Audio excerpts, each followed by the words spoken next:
Hello.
Hello, hello, hello. Welcome to the Skill Acceleration Bootcamp.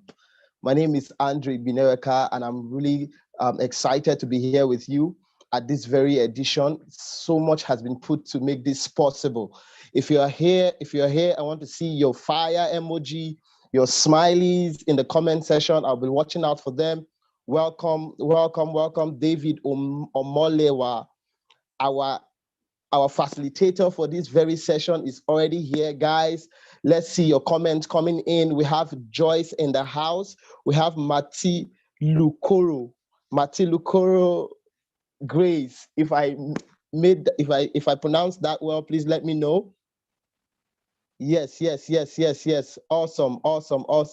I see that we are excited to be here just as I am. Like I said, my name is Andre Binereka, and I'm really excited for this opportunity to be the moderator for this session. Awesome. This very edition of the Skill Acceleration Bootcamp has been tagged Tipping Point, right? Building for the future. And if you listened to the welcome speech of, the founder of Skill Factory Africa, she made mention of how that we are all in different phases of our journey, our career, or whatever it is that we are doing. And so we have the persons who do not have content, and which this bootcamp is going to help fill them up. And we have people who have content, and this camp is going to help shake them up. And so we are looking forward to great testimonies from this very edition. Awesome. And I'm really glad to be moderating this session today. Because we are going to be learning so much about building a sustainable business. If you check, one of the major challenges that is faced, by small business owners is that, how do you build a business that can stand the test of time, right? How do you build a business that can stand the test of time? And so that is basically going to be the focus of today's sessions. The two sessions I'm going to be moderating, the first and the second. And I'm excited to have our facilitator here with us, Nake Etienne, who is here with us today. She's pumped up, I believe so, and she's ready to give us value. And quickly, I'm just going to dive into her bio. So if you are here and you're excited to be here, I want to see you put up your emojis, tell your friends about this, invite your friends, share it on your status, take a screenshot of this and put it all out there, and let's get this started. So quickly, I'm going to jump into her bio, and then whilst we are doing that, please let's keep the emojis coming. Awesome. We have Ibukunloluwa Adegboye with us. Welcome. Invite your friends, invite everyone. Quickly, let me jump into the bio of our facilitator for this very session.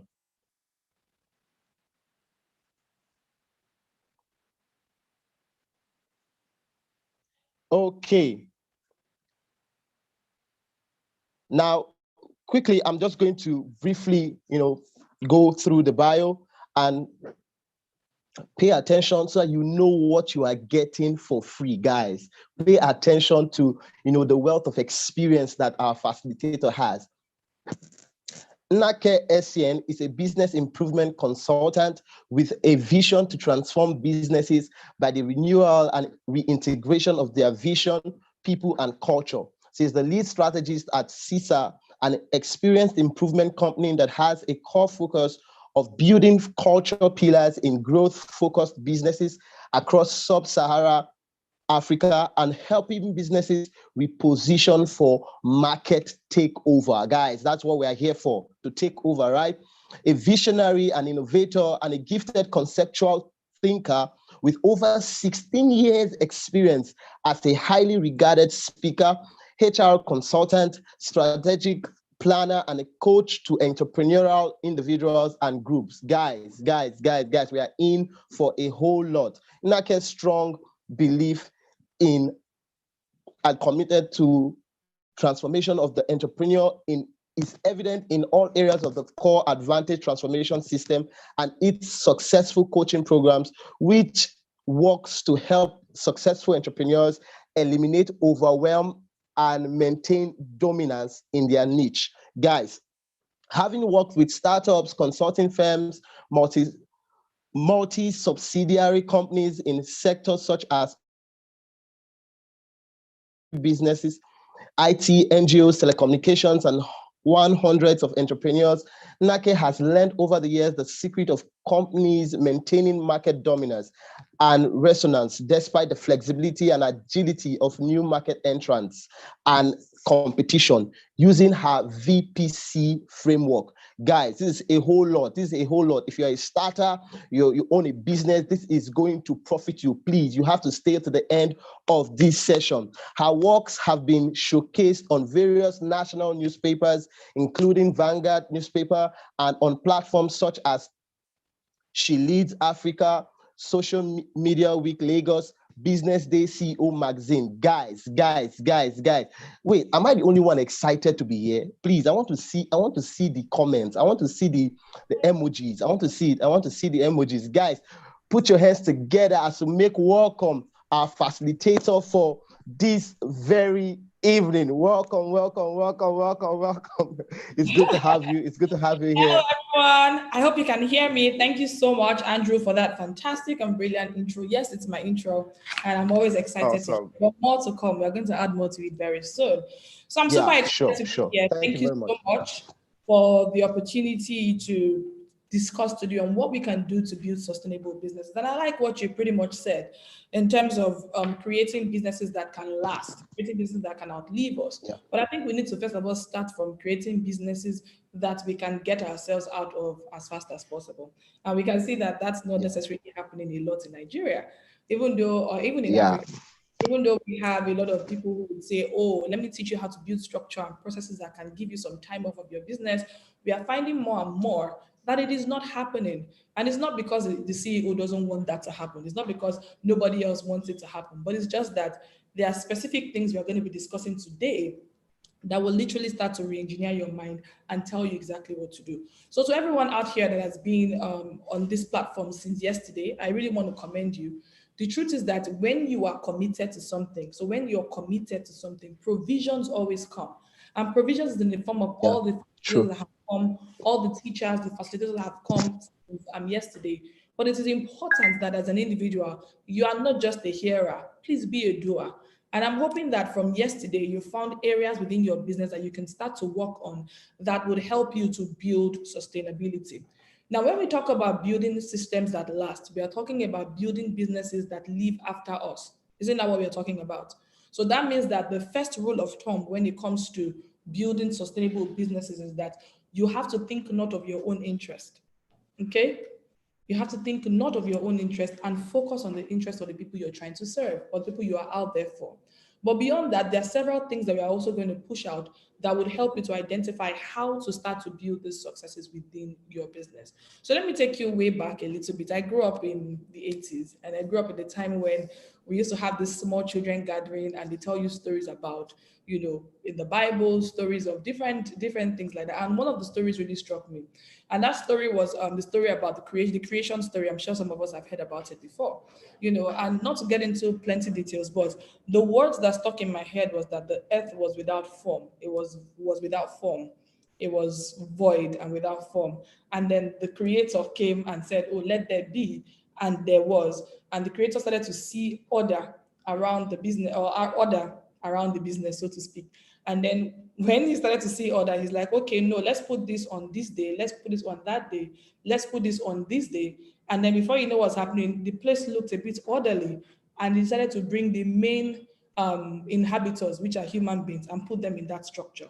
That's exactly what we are talking about here today. So the truth of the matter is that if we're talking about building sustainable businesses, we are thinking about the pillars that hold our business in place. And that just tells us that there is a foundation that needs to be dug first. Okay? The foundation is a place where you see these things and you say, oh, it's not orderly. How can I create order? Right? And that's what you're trying to build. And the moment you understand it from that perspective, you know what to translate to the next generation. So there was a story about, not even a story, it happened in reality. Um, it was Hennessy's 250th year anniversary. Okay, and so they called a lot of distributors from across the globe to come in and party with them, so to speak. But the groundbreaking thing that happened at that particular event was when they dug the ground to bring out the barrels of Hennessy that had been buried 250 years prior. Okay, I think that's something you want to pay attention to. The CEO, the founder at the time had said, you know what, I recognize that my business will last for 250 years. And he said, dig this thing out, and I will tell you that the integrity will remain intact, if not even better than what you have today. And they did that, and nobody could tell the distinction except that they were excited about the aged wine.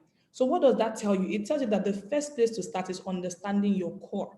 When it comes to building sustainable businesses, understanding your core. What is your core? Okay, as an individual and as a business, what is your core? I'm very much obsessed about businesses that have stayed for over 100 years, and I keep wondering what exactly is the one thing, or is the what exactly was the mentality behind them coming into business or staying that long. So first things first, you must identify, like I mentioned, what your core is. And your core pretty much is the assignment, is what you have been designed for. And every single one of us, regardless of your religion, your tribe, whatever you think you are, you were designed for an assignment. In other words, you were designed to bring forth a vision, or to fuse, or to fill up a certain void in this space where we currently inhabit. Because I'm sure very soon we are going to be going to Mars or the moon, right? But each of us was designed for an assignment. And it's important that you're able to identify what that assignment is. You know why? And that assignment in many quarters is basically always called the vision, because the vision is what literally helps you to identify the various pillars that are required for your business. The vision is what helps you to understand what the goal of your assignment is, the aspirations of your business. It gives you clarity. Your business gives you, your vision gives you direction. So there is just no way you can build a business to last without having a bird's eye view of what we want the future to look like. And I'm going to spend a bit of time here because Andrew, you said something when we started. You said we want to build businesses that exist for a long period of time. I've been Yes, privileged. yes, ma'am. Yeah, I've been privileged to work with businesses that have been from 5 to 30 years old. And I'm beginning to work with about 3 of them currently that are transitioning from the 70s to their kids right now, or to the next generation. And one thing I'm realizing Wow. that yes, one thing I'm realizing right now that is something that you need to seriously pay attention to is that a lot of businesses started for very wrong reasons. So they have been successful for the last 30 years. But guess what? Now that they're ready to transition and go into other things, enjoy their lives and live in the Bahamas, they are unable to. We are finding that more and more leaders in their 70s and their late 60s are still holding significant positions in their organization. That is an aberration. Okay? It is an aberration. Yes, yes. Because you're finding, and when you start to ask questions, they have all of these business ideas, all of this business sense. They've done so much in their lives, but why exactly can you not transition safely? First things first, you need to capture your mentality as a business. And please hold that thought because I will explain it. I'll explain it to you. A lot of businesses start from a place of survival. Oh, we are hungry. There are economic reasons. My father said I should go and learn from my uncle and do freedom. My friend showed me an opportunity. So having to create a business on such a shaky foundation, would not lead to the ability to transition that business effectively or to Sure. the It's, next generation. Say again. Okay, I thought you were saying no, go something. ahead. Go ahead. No, Right. go ahead. Will not give you the privilege or opportunity to take it to the next generation. So it's important that we pay attention to the vision. So the vision is basically something that is basically the picture of the future that you see, that you desire, and it is basically you being able to achieve something outside of yourself. For me, when it comes to CISA, I really want to be able to build culture pillars across growth-focused organizations in sub-Saharan Africa. What does that mean in simple English? It means I want the work environment to be profitable or to be enjoyable and fulfilling for both the employer and the employee. And we see that that's a very big issue across board. But what can we do to build the DNA of an organization that they can consistently enjoy doing what they do for years to come? That's a dream for me. A dream for me is to ensure that we see businesses that are from Africa being utilized and used in other climes as we are currently using their products. That's a dream for me. So understanding your vision, it basically helps you to get committed to excellence. In other words, you are able to put the right structure and the right pillars that will help you grow your business. Do you understand that? Now, building your business, like having Yeah. understanding what that vision is, it basically helps you to build relevance, businesses that can outlive you. So, for instance, when I was a young child, I used to eat rice and ketchup, right? But nowadays, my kids are eating Wow. ketchup. Yeah, my kids are eating ketchup and French fries, right? When I was Yeah. young, we drink Coke and Tandy Guarana, and now we have people still drinking Coke. What has made those businesses to stay? And permit me to say something to you. You know, there was a particular year, I think it was on the 30th year of Coca-Cola. They kind of deviated a little bit from their vision. Guess what happened? They lost 75% of their customers because they deviated from Whoa. vision. And I'm saying this because vision is a word that has been thrown around a lot, but people don't pay attention to it. One thing we have figured out is that a lot of people are living on borrowed visions. Okay, they are Mm, conforming to mm, patterns. mm. Yeah, they are conforming to the patterns of people they have seen around them. They are conforming to the patterns of mediocrity that is happening in so many other businesses and thinking that is their vision. You know, I can't stress this enough because this is the foundation required for you to build this sustainable business that we have been talking about. Okay, so in the world of building sustainability, you cannot afford to copy people's visions. You cannot afford to copy people's patterns. You cannot afford to live or build your business on superficial values, on borrowed patterns. You can't afford to build your vision or your business on sites that have been tainted by economic things or survival. You can't afford. So that means that as a business owner, you must learn to improve your mindset. And when you improve your mindset, you tend to see a lot more. And your mindset is basically the things you feed your mind with, right? The things you pay attention to, the people that you talk to, the like-minded people that you have, which is why this particular session is such a blessed environment because you're living with people who have started living their dreams and who have started living their dreams. Do you get what I'm trying to say? So it's important that you pay attention you pay attention to the thoughts that you think because the thought that you think also shape the kind of future that you desire. And trust me, some businesses are not designed to be sustainable. Let's just be factual.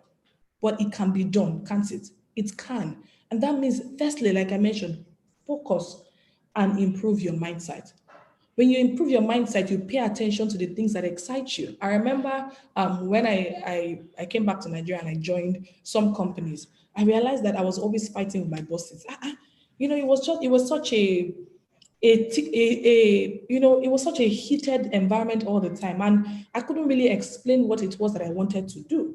Okay, I just knew that I was always fighting with my bosses, and at some point I said, I can't continue living like this. What's going on? What exactly is accounting for this fight that I'm always fighting? But I realized that my core was literally fighting with me as well. You know, I found that whenever people were living outside the values of the organization or outside the vision of the organization, or the company was not aligning with what it said its vision is, or what it said its promise is to its audience or to its clients that will help it gain market dominance, I get upset. Do you see what I'm saying? So it means that as an individual, you have to pay attention to the things that concern you. You have to pay attention to the things that upset you, the things that constantly drag your attention, the things that you want to see change. That in there lies your vision. Inside that place lies the reason, the assignment, the main reason why you were designed. Inside that place. So it's important that you pay attention to it. Now, I mentioned something about capturing your mentality. Hi, I don't know how else to explain this thing to you guys, but as a visionaire, as an individual, you need to master your behaviors. You need to master your values. You need to master the things that have driven you to success. Do you know why? Because we are saying that we want to build a business that outlives us. What are you going to transfer to them? What I'm seeing with the businesses I'm working right now is that the CEO understands what has led them to business or what has led them to success, but doesn't know how to transfer or translate the same mentality to their staff. So, for instance, if the thing that has driven you to success so far is the fact that you're very dogged, is the fact that I don't want to use the word innovative because that's very subjective, but the fact that you're very dogged, in other words, anything that happens, you must go and get, you're a go getter, or the fact that you're very stubborn about achieving your goals, or the fact that you're very, what's the word? You're very driven. there's several characteristics that you know, if I go into this business meeting with this characteristic or with this character, it will give me the results. Trust me, it is at that point in time you want to start identifying the things that drive you, that gives you the most success. Why? Because from the cradle of your business, you want to start imposing, superimposing, or immersing your people into that behavior to continue the success. Because the whole idea of building sustainability is to continue the success. So if you don't pay attention to your drivers, if you don't improve your mindset, if you don't, if you don't pay attention to all of these things, you find that you get into trouble real fast. Okay. So this also means that as we progress or as we proceed, you must understand your role as the visionary. There's a very popular saying that make the vision plain so that all can run with it. So that process begins with you as the visionary, right? And you agree that you're the visionary. That process begins with you. And with you, it means that you have to get into some level of introspection to really identify, what it is you want to do, what gives you the most peace, what future you want to see. I want to build a library for children. It's very dear to my heart to build a library for that's a vision of the future I want to see. So whatever I'm building now must be able to give me the opportunity to do that. So that means that as part of my CSI in my organization, we are starting to build children. So we have a book club right now, just in a small cradle phase, where we have children within estates, exchange books, read and do whatnot. It's a step-by-step process to getting me to the bigger vision. Do you get what I'm trying to say? So what are the things you want to see happen? What are the things that you want to, what's the direction you want to go as a business? What's the direction? And these are things you need to start paying attention to. Secondly, or thirdly, or fourthly, as the case may be, in the concept of building businesses that last, please do not create a business to employ yourself. Did you hear what I said? Do not create a business to employ yourself. Because what we are finding out right now in the market space, I want to check the comment section and make sure everybody's following. Okay, great, great, great. What we are finding right now in the marketplace is that people people are creating businesses to employ themselves. Now, don't get me wrong. Initially, when you begin the business, okay, you would be the one to start. You will start to put into consideration the factors that bring your vision to life. So you start to identify things like your core values. You start to identify things like when I say core values, the behaviors that will really drive the vision to come to life. You start to pay attention to things like your niche, your core competence as an individual. You start to pay attention to things like your target market. You start to pay attention to things like where you want to go in 1 year, in 2 years. You start to pay attention to your market strategy. And most importantly, you start to pay attention to your wow plan, like I call it. How will you keep your customers to your chest? So don't get it twisted that originally you will start the business yourself, but you must have an exit plan, which means that Plan. delegation should be up on your list.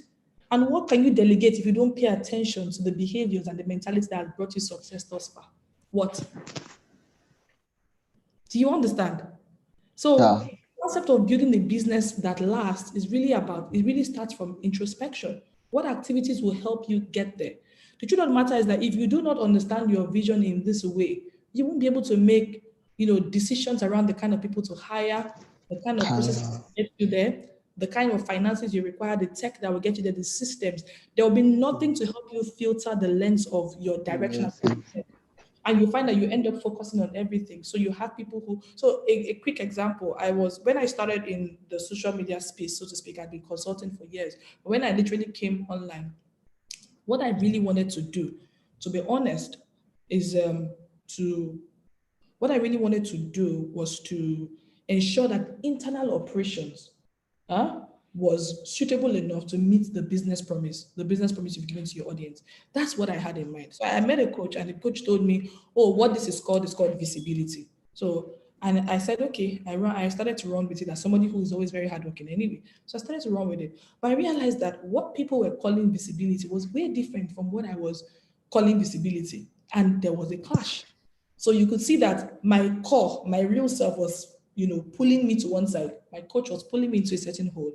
And I said, no, enough of it. I need to give expression. I need to give wings to my core. And that's why I'm paying a lot of attention to this vision aspect, because I walked here all night till 12 a.m. I didn't even know. Woke up at 3, did some work. I didn't even know, because I enjoy what I do. I'm not saying that you do that all the time because you need some time to sit and to relax, but I'm saying, I mean, when you're doing something you enjoy, when you're doing what you were called for, there's kind of ease in the things that you do. Okay, ease in the things that you do. So when it comes to creating a business that lasts, you need to start from, like I mentioned, and I have been talking about the visioning process. Now, what does this visioning process do for you? It helps you to understand the sort of relationships you need in your business, and relationship is a key pillar in driving business success. Is your business designed for investors? Is your business designed for partnership? How soon? When? So for instance, at the point when the operations in my own business became more, I knew that I needed to have partners at the same level as myself. But I needed to have partners who also had the key values that I hold dear, the key values that had brought me this far. So for instance, one of my key values is justice. It will surprise you. So if I find an environment where it is a bit hostile for employees or employers, I become very uneasy until I solve the problem. So I understand how my values typically help me achieve my vision. Are we going somewhere? Yeah, sure. We're going somewhere. So these are this particular foundation helps you to understand the pillars. It helps you to also understand your role in the business. I will get into operations a little bit later down the line. Like I mentioned, it helps you to understand the kind of people you want to hire. So say for instance, your target, your goal, your overall goal is to take over the Nigerian market as the largest producer of, let me say, red lipstick, right? And you want to be recognized as that person who provides the best red lipstick in the whole wide world. You're asking yourself, what are the drivers that has led you to come into this place? What has made you, for instance, Coca-Cola's dream is to, I like Coca-Cola a lot, so I'll call them a lot, is to refresh the world, you know. So, but the question is that what are the drivers? What has made them to come to that realization? Oh, people always need a cold drink, after work, when they've labored so hard, they need a cold drink when, they get back home or during family time, and they want to be the ones providing that. That's a driver. So what is the driver for you? If you don't understand it in that way, it becomes what I call it. It becomes just a scattered drink here and there. So, what are the things that would help you to ensure that you maintain this your biggest lipstick producer, different lipstick producer, as a case where, right? You start thinking about Yeah. your delivery methods. Okay, what kind of website do I want to have? What kind of delivery channel do I want to have? What kind of model would I use to drive this? Now, I wish I could write on the wall and you guys will see me. But pay attention to these things I'm talking about. You start to think about your delivery channel. Your delivery will help you get there, right? You start to build your customer experience because you must be obsessed enough with your customers for you to understand what they really want. You must have a dedicated channel. That will mean you have a dedicated channel to listen to them. That will mean you have the right tech, the right data to be able to gather enough experience that will help you build, experience and the product that they want. Do you understand? You want to start thinking about the people. So I've mentioned three things. I've mentioned the distribution channel. I've mentioned your customer experience. I've mentioned your people. You want to train your people to be able to understand how to manage customers, how to build relationship with them, how to get them to do X, Y, Z. Okay. You want to pay attention to your finances. How exactly would you collect money from them? Would you use the POS style? Would you have a physical store that when they walk in, they're like, oh my goodness? Or how exactly would that whole place be? So you can see that there's nothing starts until you have been able to capture the foundation. Yeah. You ask yourself what your procurement plan is, what exactly will mean convenience for your employees, what kind of culture and behavior you want within your organization. These are the pillars that would help you to build success or to build sustainable businesses or businesses that outlive you. So that's why, as a business, you must understand what your role as a key decision maker is. When do you want to exit the business? Because if you build the business around only you are going to be there forever, which is what a lot of businesses are doing at the moment. So when we get to operations, we'll talk about that. So like I said, you have to start thinking about the right people to hire because hiring the right people is a pillar for success in your business. Now pay attention to the word pillar. These pillars that I've talked about are basically, it's almost like you have a circle and you have these pillars around the circle being the vision, and these pillars, the ones that will bring the vision to life. What will happen year on year is that because your focus is on these areas that are mentioned as pillars, you start to continuously improve them for the next generation. That's pretty much it too. Let's be honest. because those things change as times change. So for instance, Coca-Cola realized, sorry, I talk about them a lot, I'm in love with them.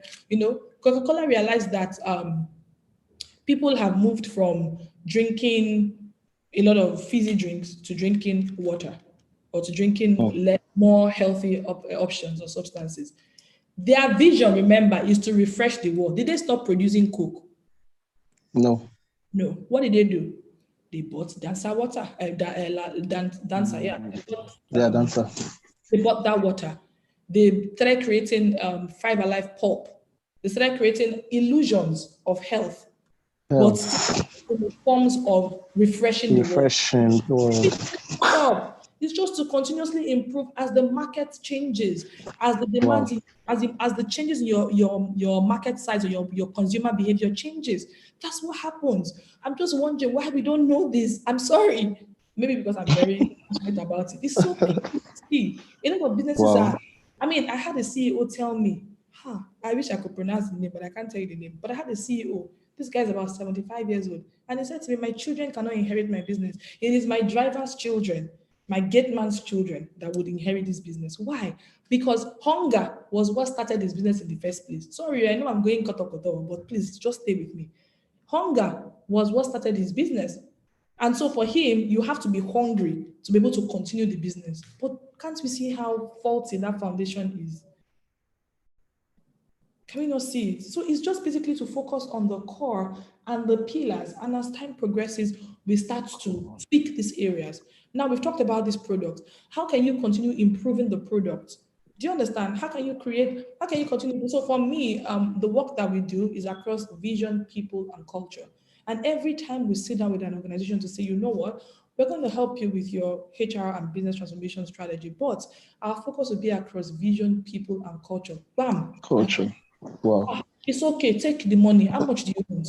And I'm not joking with you, because everything just fall into these places. So the vision, what are the things that you bring the vision to life? Your core values as an organization, your niche, your core competence, your 5-year target, your target market, your marketing strategy, your client retention strategy, your people, your legal structures. These are the things that are going to bring your vision to life.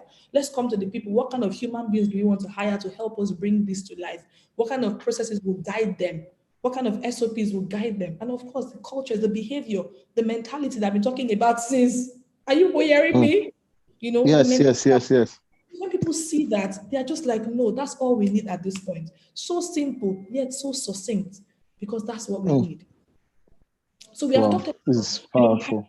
Having great products and whatnot, but what can you do to continue improving those products? Because the truth of the matter is that there's always going to be a better way. So it's either you're looking at ways to reduce your operating costs. Maybe you can search for cheaper rates somewhere. You can have a vendor management plan that helps you to kind of shop around the best deals for your business, so that you can continue producing the right product for your clients.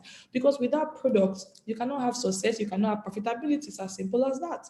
So for Coca-Cola, they saw a water company that was doing, Dansana, that's the name. They found a water company that was doing well, but did not have a lot of reach, but had good credibility in the market, and they bought it and added to theirs.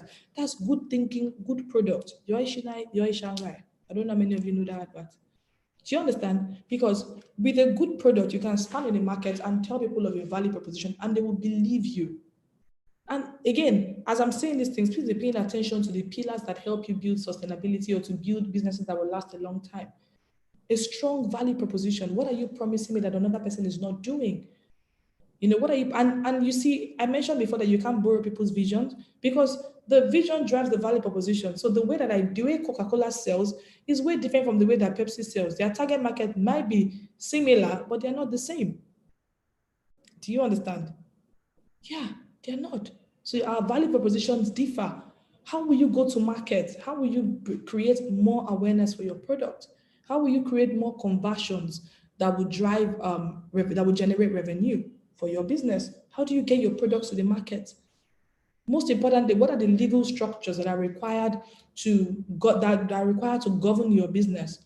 What are the legal structures that are required to, that gives you commercial credibility? Because sometimes the government might just come and give some rules or some regulations, or the state might give some regulations, and you have issues.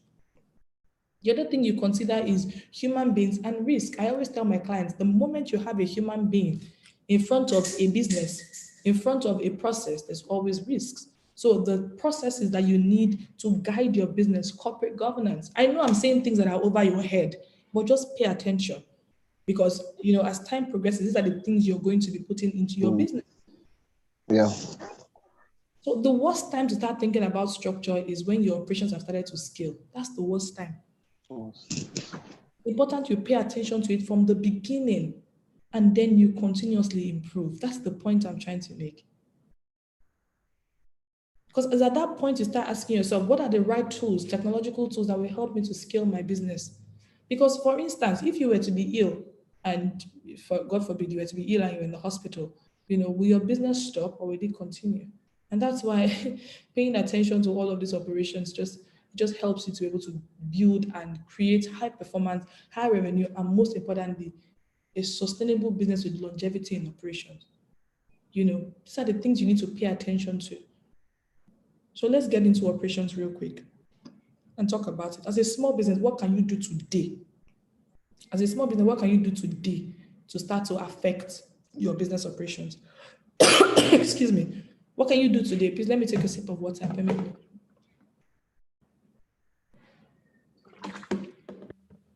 I still pretty? Yes. Okay. Yeah. All right. So as a business owner today, what can you start to do? Because some of this grammar that I'm speaking might be too large for you at the moment, but I know that you understand. True? Yeah. So what can you start to do? My dear brothers and sisters, carry a Google Sheet, simple Google Sheet. Sure you know what Google is? Pick a Google Excel sheet or Excel sheet, pick one, and start to itemize what you do on a daily basis. I'm telling you, this is the most, I teach very simple concepts, but people take it for granted until they have to do it. I know a CEO, a COO I asked to do this thing, and it was like, no, it's too much work for me. Until one day he went on vacation for a month. And when he came back, please, I'm not exaggerating. When he came back, he had 500 memos to sign. I'm not joking with you. That's the day he called me, said, Gloria, come. It's okay. Let's do this your work. He had 500 memos to sign with hand when he came back from his vacation. So all the work had been waiting for him because he hasn't done what I said he should do. Remember, I've talked, anyway, we'll get back to those. So write down all the things that you do or all the things that futuristically will help you achieve the goals, the vision, the direction of your business. Please be writing this thing. I want to see your notes that you're writing it down because I don't want you to be a hearer. I want you to be a doer. Go and do this work. Are you hearing me? Andrew, you left me alone. Yes, no. I can hear you, ma. Good children. Well done. I can hear you. Please keep your questions. I know I'm running, but I'll soon be done. Okay, please pardon me. Okay, so get a Google sheet and just write, or an Excel sheet as the case may be, and just write down all the things that you do, your daily task, your weekly task, your monthly task. Write it down. Is you doing a time audit? Is you doing a workload audit? Is you doing your operations audit? It might be cumbersome at some point, and you might even realize when you are doing that ain't you not doing no work. You're just an employee in your own business. So do it. Bring it out. Write all of the things that you do. Then start to ask yourself, these tasks that I do, can they get me to my 1 year goal at least? Can they get me to my 3 year goal? Can they get me to my 5 year goal? If not, what are the things that I should be doing that I'm not currently doing? Are you hearing me? So for some of you, it might be business development. So because you are handling all the operations, you can't really go out there to do business development. For some of you, it might be that you have too many administrative tasks to handle that you can't go out there to actually send out proposals or send out contracts that will give you the business. It might be that for some of you, you need to create pitch decks that will put you in front of investors. And you're not able to do it because you have all of these repetitive, mundane tasks that are taking your time. Does it look like something you can do today? Yeah. Good. Yeah, looks like. Write things down. Write the tasks sorry to cut in, ma. We just have 4 more minutes to. It's a lie, yo. No, lie. You started my time late. It's a lie. I have 10 more minutes on the count. I'm not Victoria. So as I was saying, Okay. I'm going to be real quick. Don't worry. I'll try and be faster. So take out time, track out the things that you're doing. Track out the tasks you enjoy doing. Track out the ones that you're not doing at all. Track out the ones that you should be doing but you're not doing. Also, excuse me, in front of those, you see, you've given me cough. Sorry. In front of those, you also want to ask yourself, who should you be assigning this task to? And when it comes to assigning, you're thinking about repetitive tasks that you do on a day-to-day basis. So I'm doing job description every day. I'm calling candidates for interview. I'm doing culture framework. I'm already outsourcing those things. Write down those things you need to start, repetitive tasks that you need to start outsourcing. Your business may not have the budget to hire everybody, but think about it. The amount of business you're losing by not doing the task you should be doing. Think about the opportunity cost versus hiring one extra person. Excuse me. Think about the opportunity cost. Think about how you can go on Fiverr and get a short contractor. Think about how you can go to university blogs and get somebody who is about to leave school or an intern who's looking for a 6-month placement that you can start using. Do you understand? So you have to, all those repetitive tasks that you have to take them out of the back burner because it won't help you to sack yourself on time from your business and, begin to delegate effectively. Do you understand? So that empowerment starts when you start to disseminate some of your tasks and watch it being done so you can correct it. Excuse me. Excuse me. Sorry. Ooh.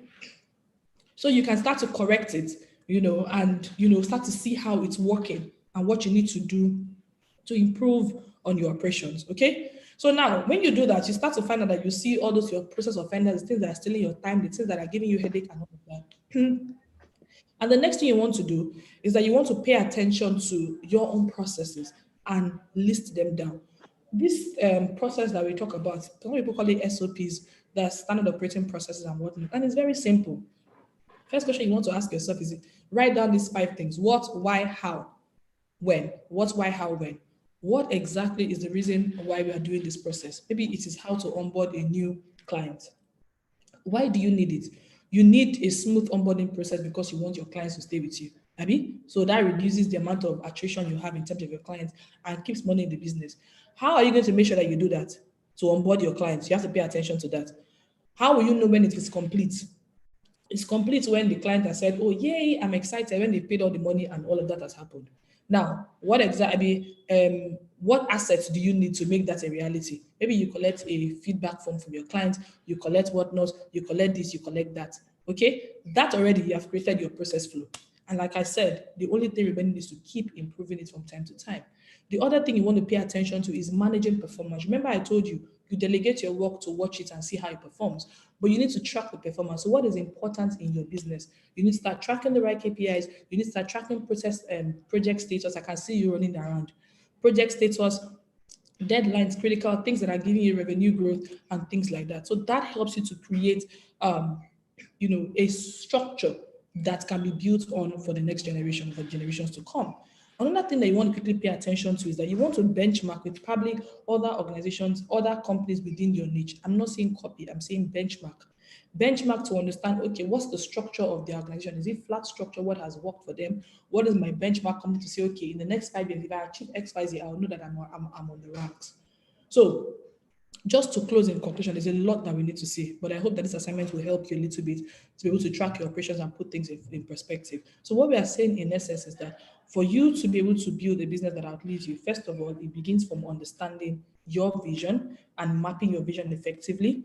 It begins from you understanding that your vision is outside of you, so you must pay attention not to your own interests, but to other people's interests. So that means that you must focus on not creating a business to hire yourself. You must pay attention to your processes. You must pay attention to your people and delegating effectively. You must pay attention to creating the right processes to managing performance and understanding the particular products that continue to drive revenue and create good for you in your business.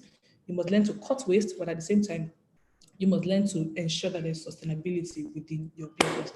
Hope I stopped in 4 minutes. Thank you. Awesome, awesome, awesome. This is so much. This is so much. Guys, I want to see your thank you speech in the comment section, your thank you speech in the comment section. And we're just going to take a question so that we move on to the next session. So if you have a question, quickly put it up in the comment section whilst you are putting your hands together for our facilitator for this evening. Guys, I want to see the fire emojis. Thank you very much. This has been really powerful. I had my own note here, jotting some really powerful things that you shared. And one of the things that really stood out for me was that, we need to impose our drivers on our team, right? Impose your drivers on your team. That very thing that makes it very easy for you to do your work effortlessly, for you to get the results you're getting. It needs to go to every other person in the team so that when you're not there, you have people who you can delegate responsibilities to. That's been really powerful for me, Ma. Yes, the comment section is burning with thank you. Yeah, thank you. Okay, so quickly, if you have a question, please put it in the comment section. If you have a question. Question.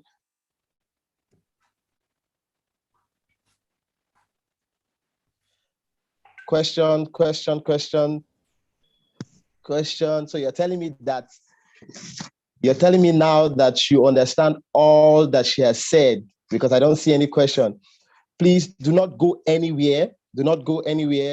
Our next speaker, who is going to be speaking on assessing global funding. Remember, we've just learned about how to build a profitable business system, right? We are building to last. And you also need funding for that business, right? So someone is here who is going to tell us more about assessing global funding. So please do not go anywhere. If you have your questions, please put it up.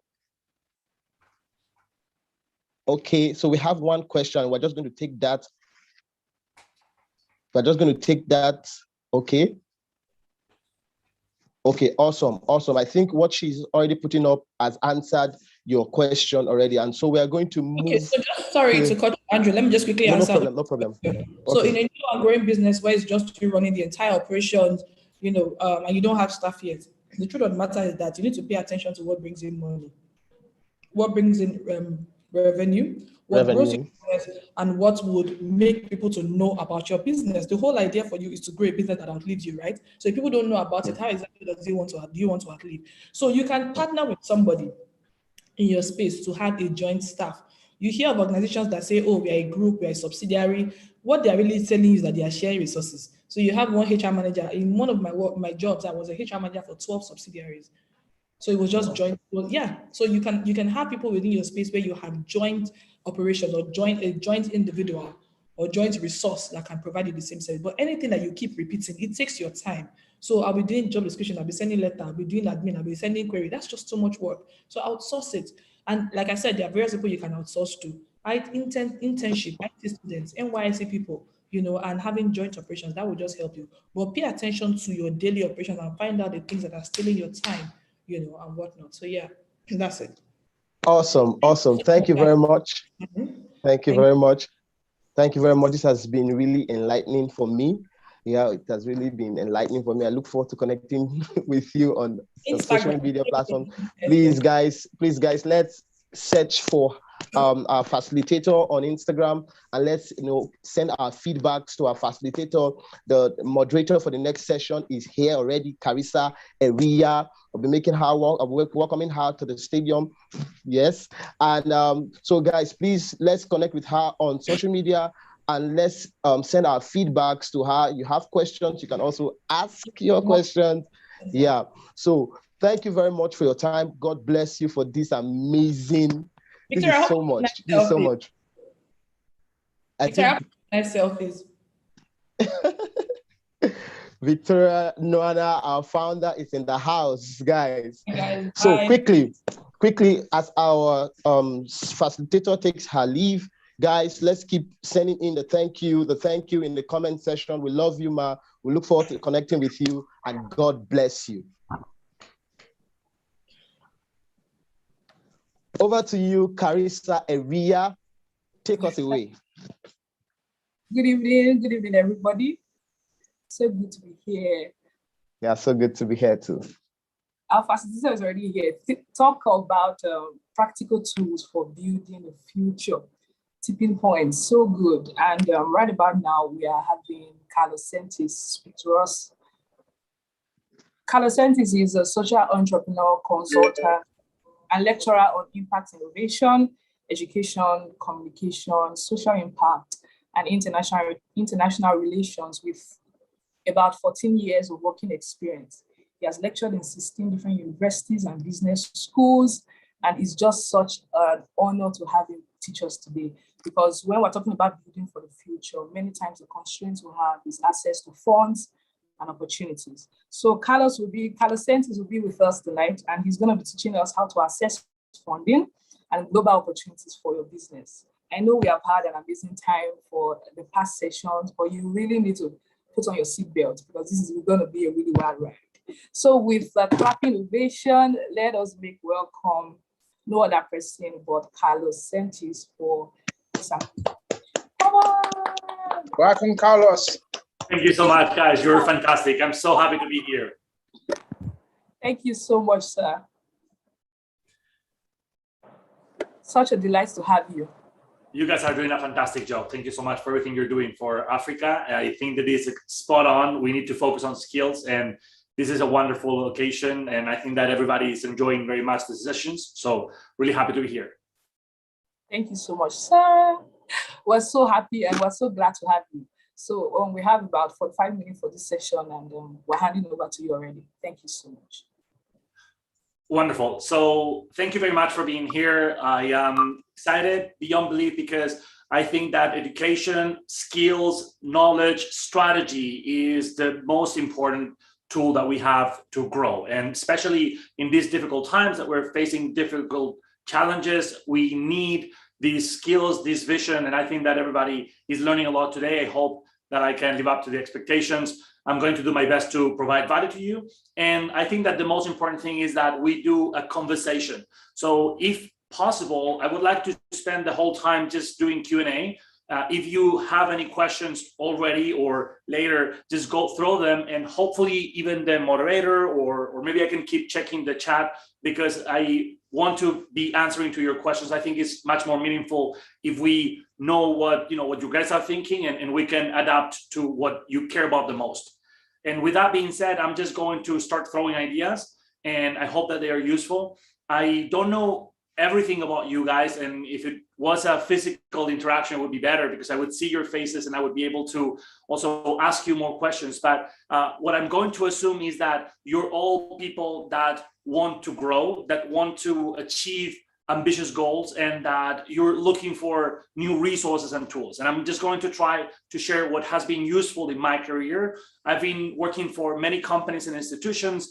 I am now serving in the Organization of Young Entrepreneurs of the European Union. I'm also in the World Humanitarian Forum, and I am in different organizations trying to connect the dots between the public and the private sector, between investors and entrepreneurs, and just trying to create economic development opportunities. And I think that what I have learned that has been the most useful in my career has been that without sales, you cannot achieve anything.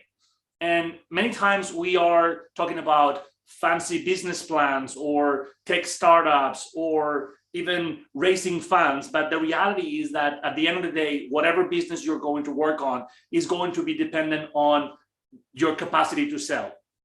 That can be selling to investors, but also you're going to have to sell products or services. It doesn't matter if it's going to be B2B or B2C or whatever other combination. The most important thing is going to be your ability to exchange value and to find ways to provide value to the market. And I think that if you are willing to learn what it takes to be a good salesperson, you're going to have most of the work done. One of the biggest issues is that we think that sales are annoying or intimidating, or that is just people bothering you constantly. But the reality is that we are all salespeople, right?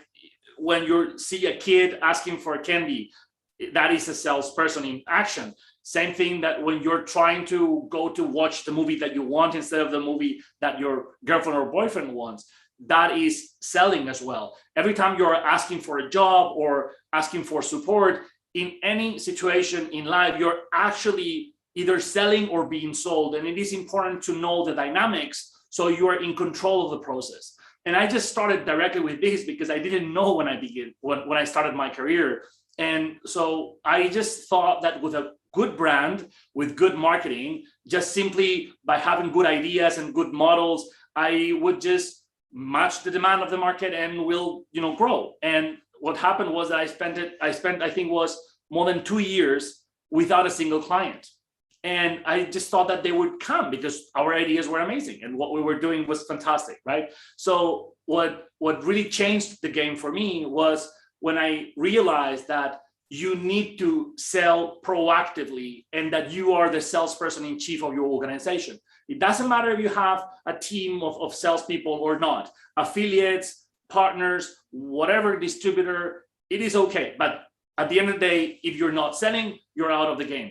But the cool thing about this is that no matter if you're trying to raise funds or if you're selling to companies or governments, or if you're just doing something to the direct customers around you, you're going to have to sell things, right? So let's learn about that for a little while and then we can continue with some other things. When I learned that process, everything changed dramatically. And one of the biggest issues was that I had a lot of misconceptions about it. And one of the reasons why I'm talking about sales is because if you're going to be raising funds, well, all of this is going to apply, okay? So the first thing is that you have to be responsible for the entire process. And you have to facilitate your capacity of selling and convincing others and then actually closing deals. So there's a few really important tools right here. The first one, you need to have your pipeline always full. The pipeline is this sales funnel where you have a lot of potential clients coming in and then only a few come out. What this means is that of all the people that you talk to, you're trying to either raise funds or sell something to, a lot of people are going to say no. There's going to be a lot of rejection and there's going to be a lot of people not even answering. And that's fine. You need to be okay with that because you have a bigger vision. You know that what you're doing is valuable and you're going to keep grinding and pushing and following up until the end of times. So you end up actually acquiring those clients. So the first thing is that you need to have that pipeline always full. One of the biggest mistakes that we make is that we think that because we have a potential client, that should be enough. When you apply for a job and you're waiting and you think, well, I'm just going to wait until they call me back.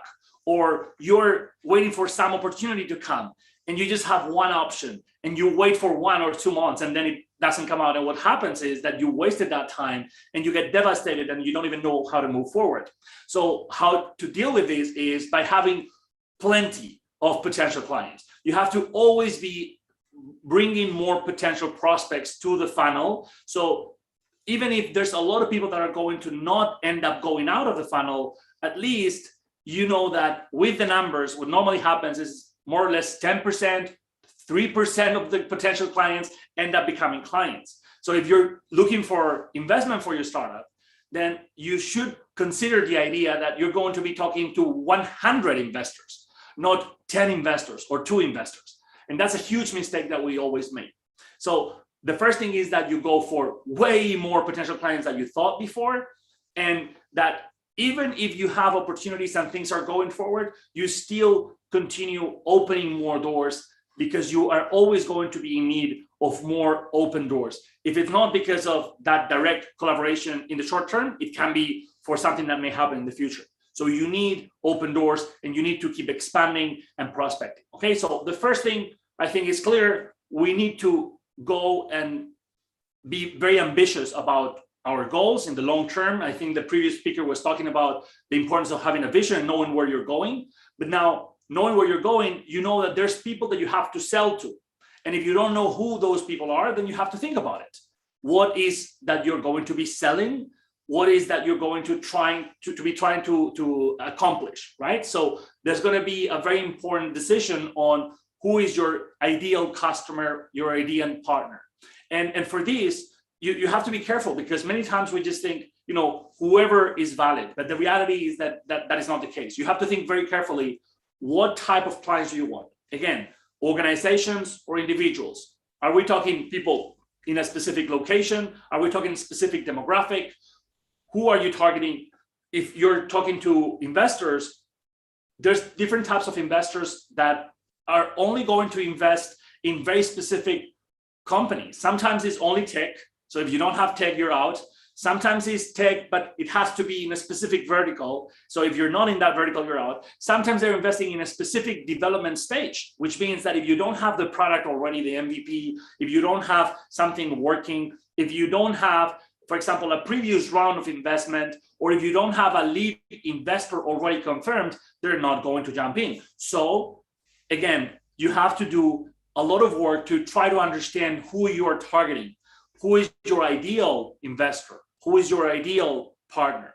And also be ambitious about this, because even if it takes a long time to actually get to collaborate with the person that you want to, the thing is, it is worth it to spend time thinking about what is the best possible partner you can have.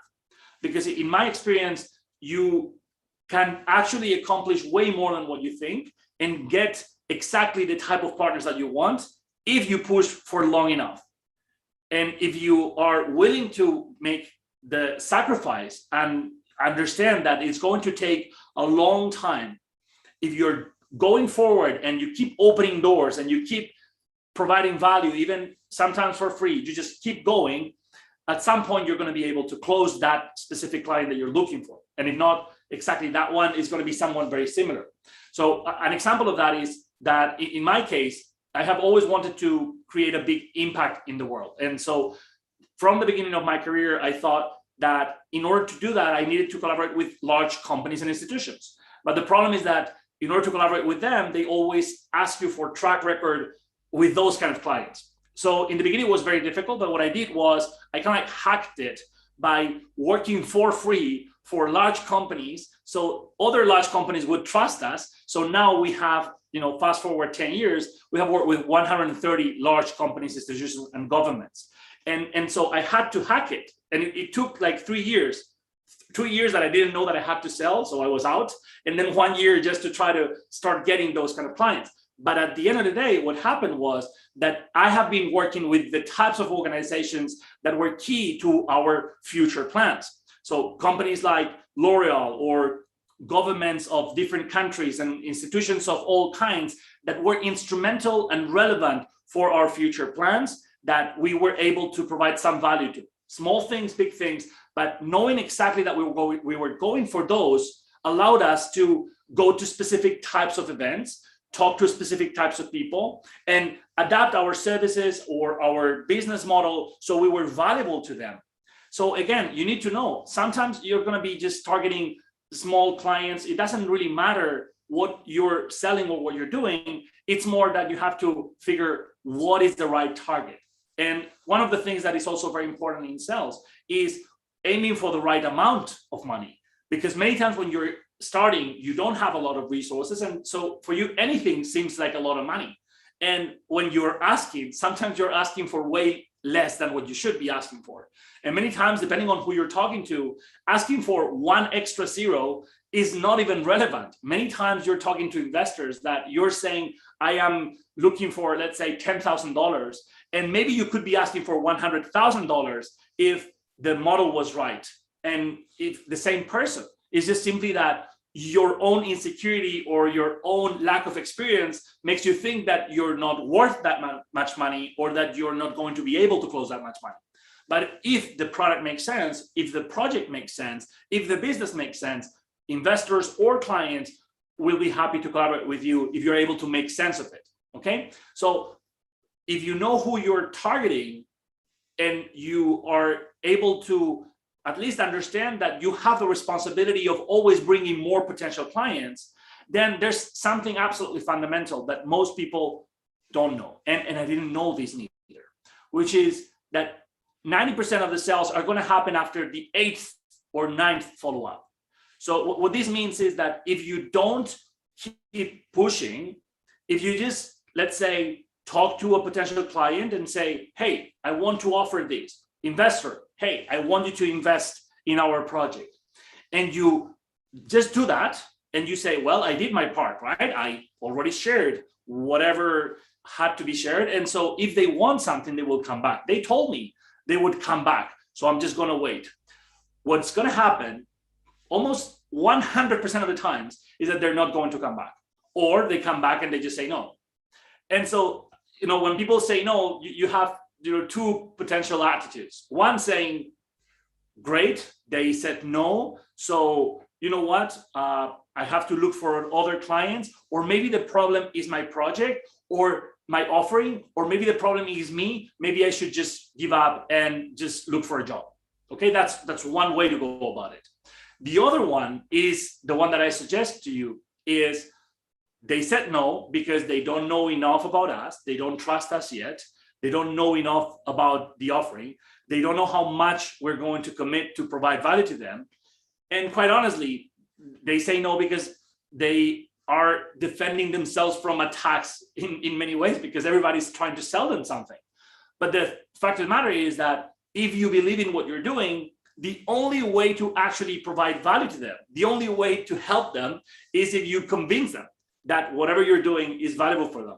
So my suggestion is that you never take a no for an answer. You don't care. It hurts sometimes, especially it hurts when you don't have enough potential clients. When you don't have enough people in the pipeline, what happens is that every no feels like a huge stab in your stomach.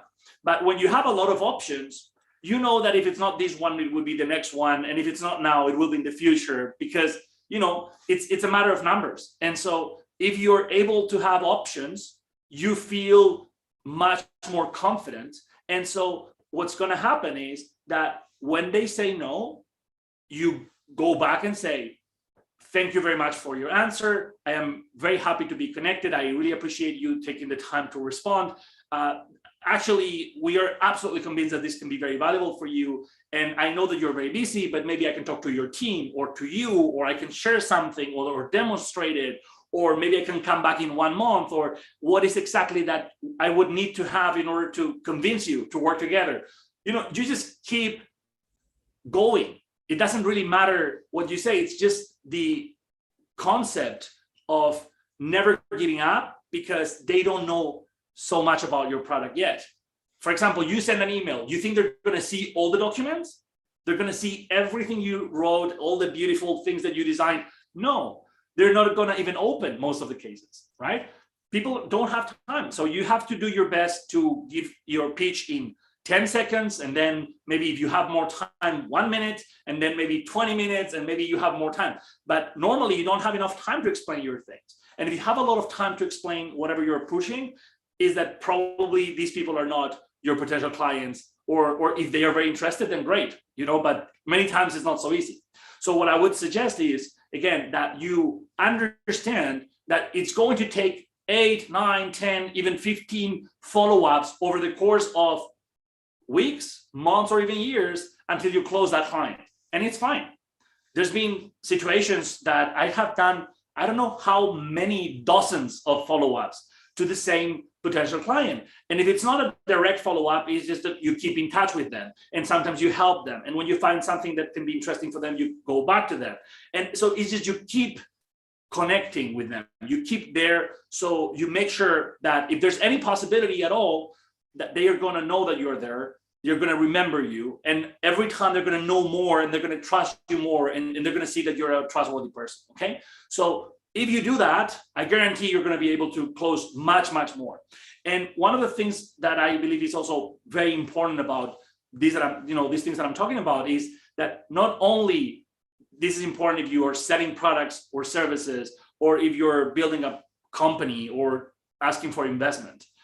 This is going to be valuable for everything you do in life, for having good and meaningful relations. And also, one of the things that is going to happen in the coming years is that because of disruption and technological convergence, 50% of jobs in the world are going to change, probably more. So most of the normal jobs that we've been used to are going to change completely. Some of them are just going to disappear because of artificial intelligence and robotics and many others. And the situation is going to change so much, even in rural areas. There's going to be so much transformation, social, economic, political transformation. Even COVID has changed everything, that we're going to be disrupted, and it's going to be very important for us to adapt quicker to whatever new opportunity there is. So if there's anything coming out, if any new trend, anything that you see interesting, anything that you see that has future, anything that you see people needing, demanding, companies that are struggling with something, those could be opportunities that you have to be, as flexible as possible, adapt quick, make sure that you are able to cover those demands, and that you are always able to sell, because even if it's as an independent professional, you're going to have to sell.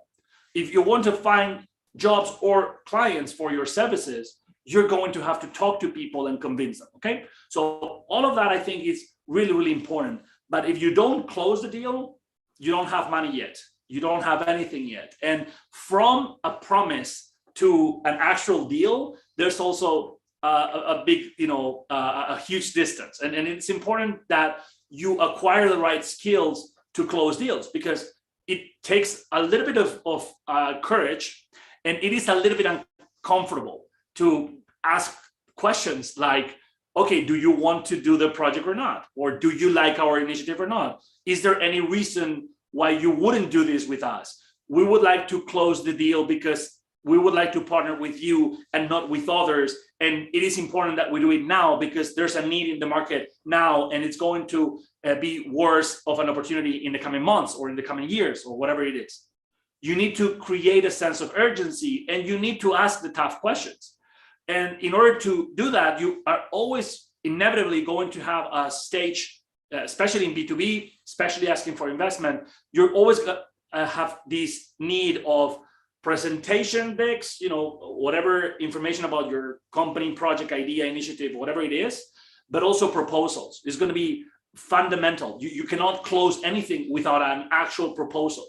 And a proposal is a document where you say, I am this person, I have these capacities and resources, and I am amazing because of all of these reasons.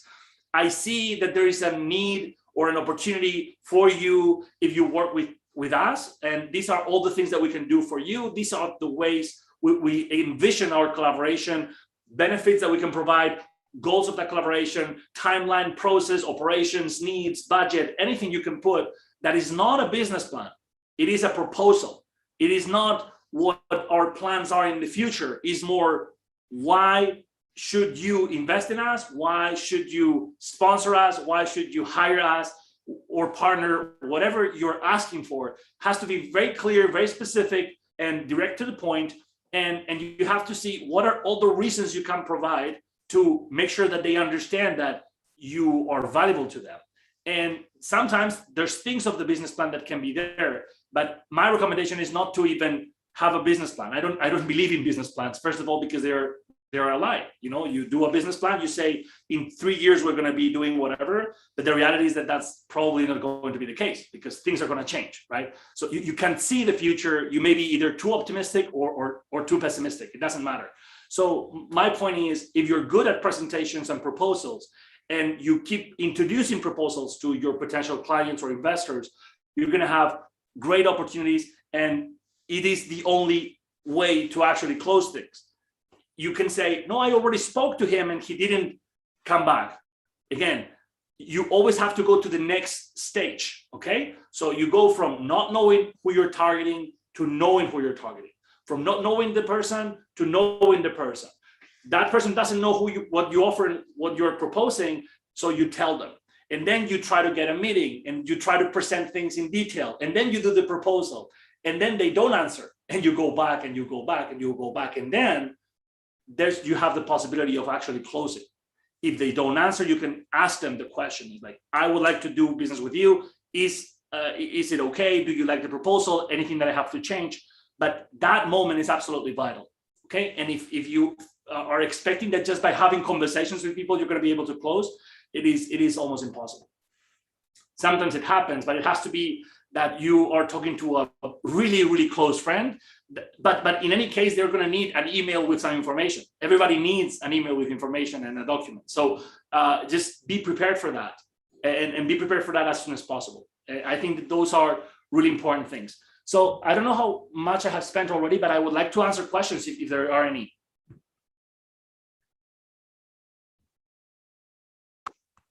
Thank you so much, sir. We still have a few minutes, or we still have about 20 minutes, 20 to 30 minutes in this session, but we already have some questions in that we would like that you answer. Can you hear me, sir? Yes, fantastic. So please, can you ask the questions? Okay, someone mentioned something about crowdfunding and said how effective is crowdfunding in growing a small business. We know that you have years of experience in this field, so we just like that you throw more light in that area. Thank you so much.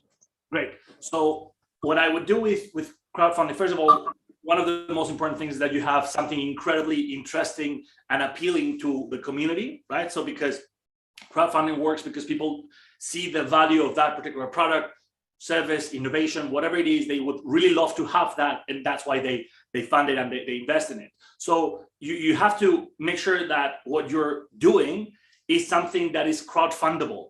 Okay, just try to be empathetic and think, would people be so interested in this that they would buy it before it exists? Would they invest in it? Okay, so that is something that I consider to be very important, that you're thinking about the actual match with people's needs and interest. And I think that to know that, you can start asking people. And I think that, just asking people around you using Facebook or Instagram, whatever tool, you are going to be able to know if people are interested or not, or if they would be willing or not.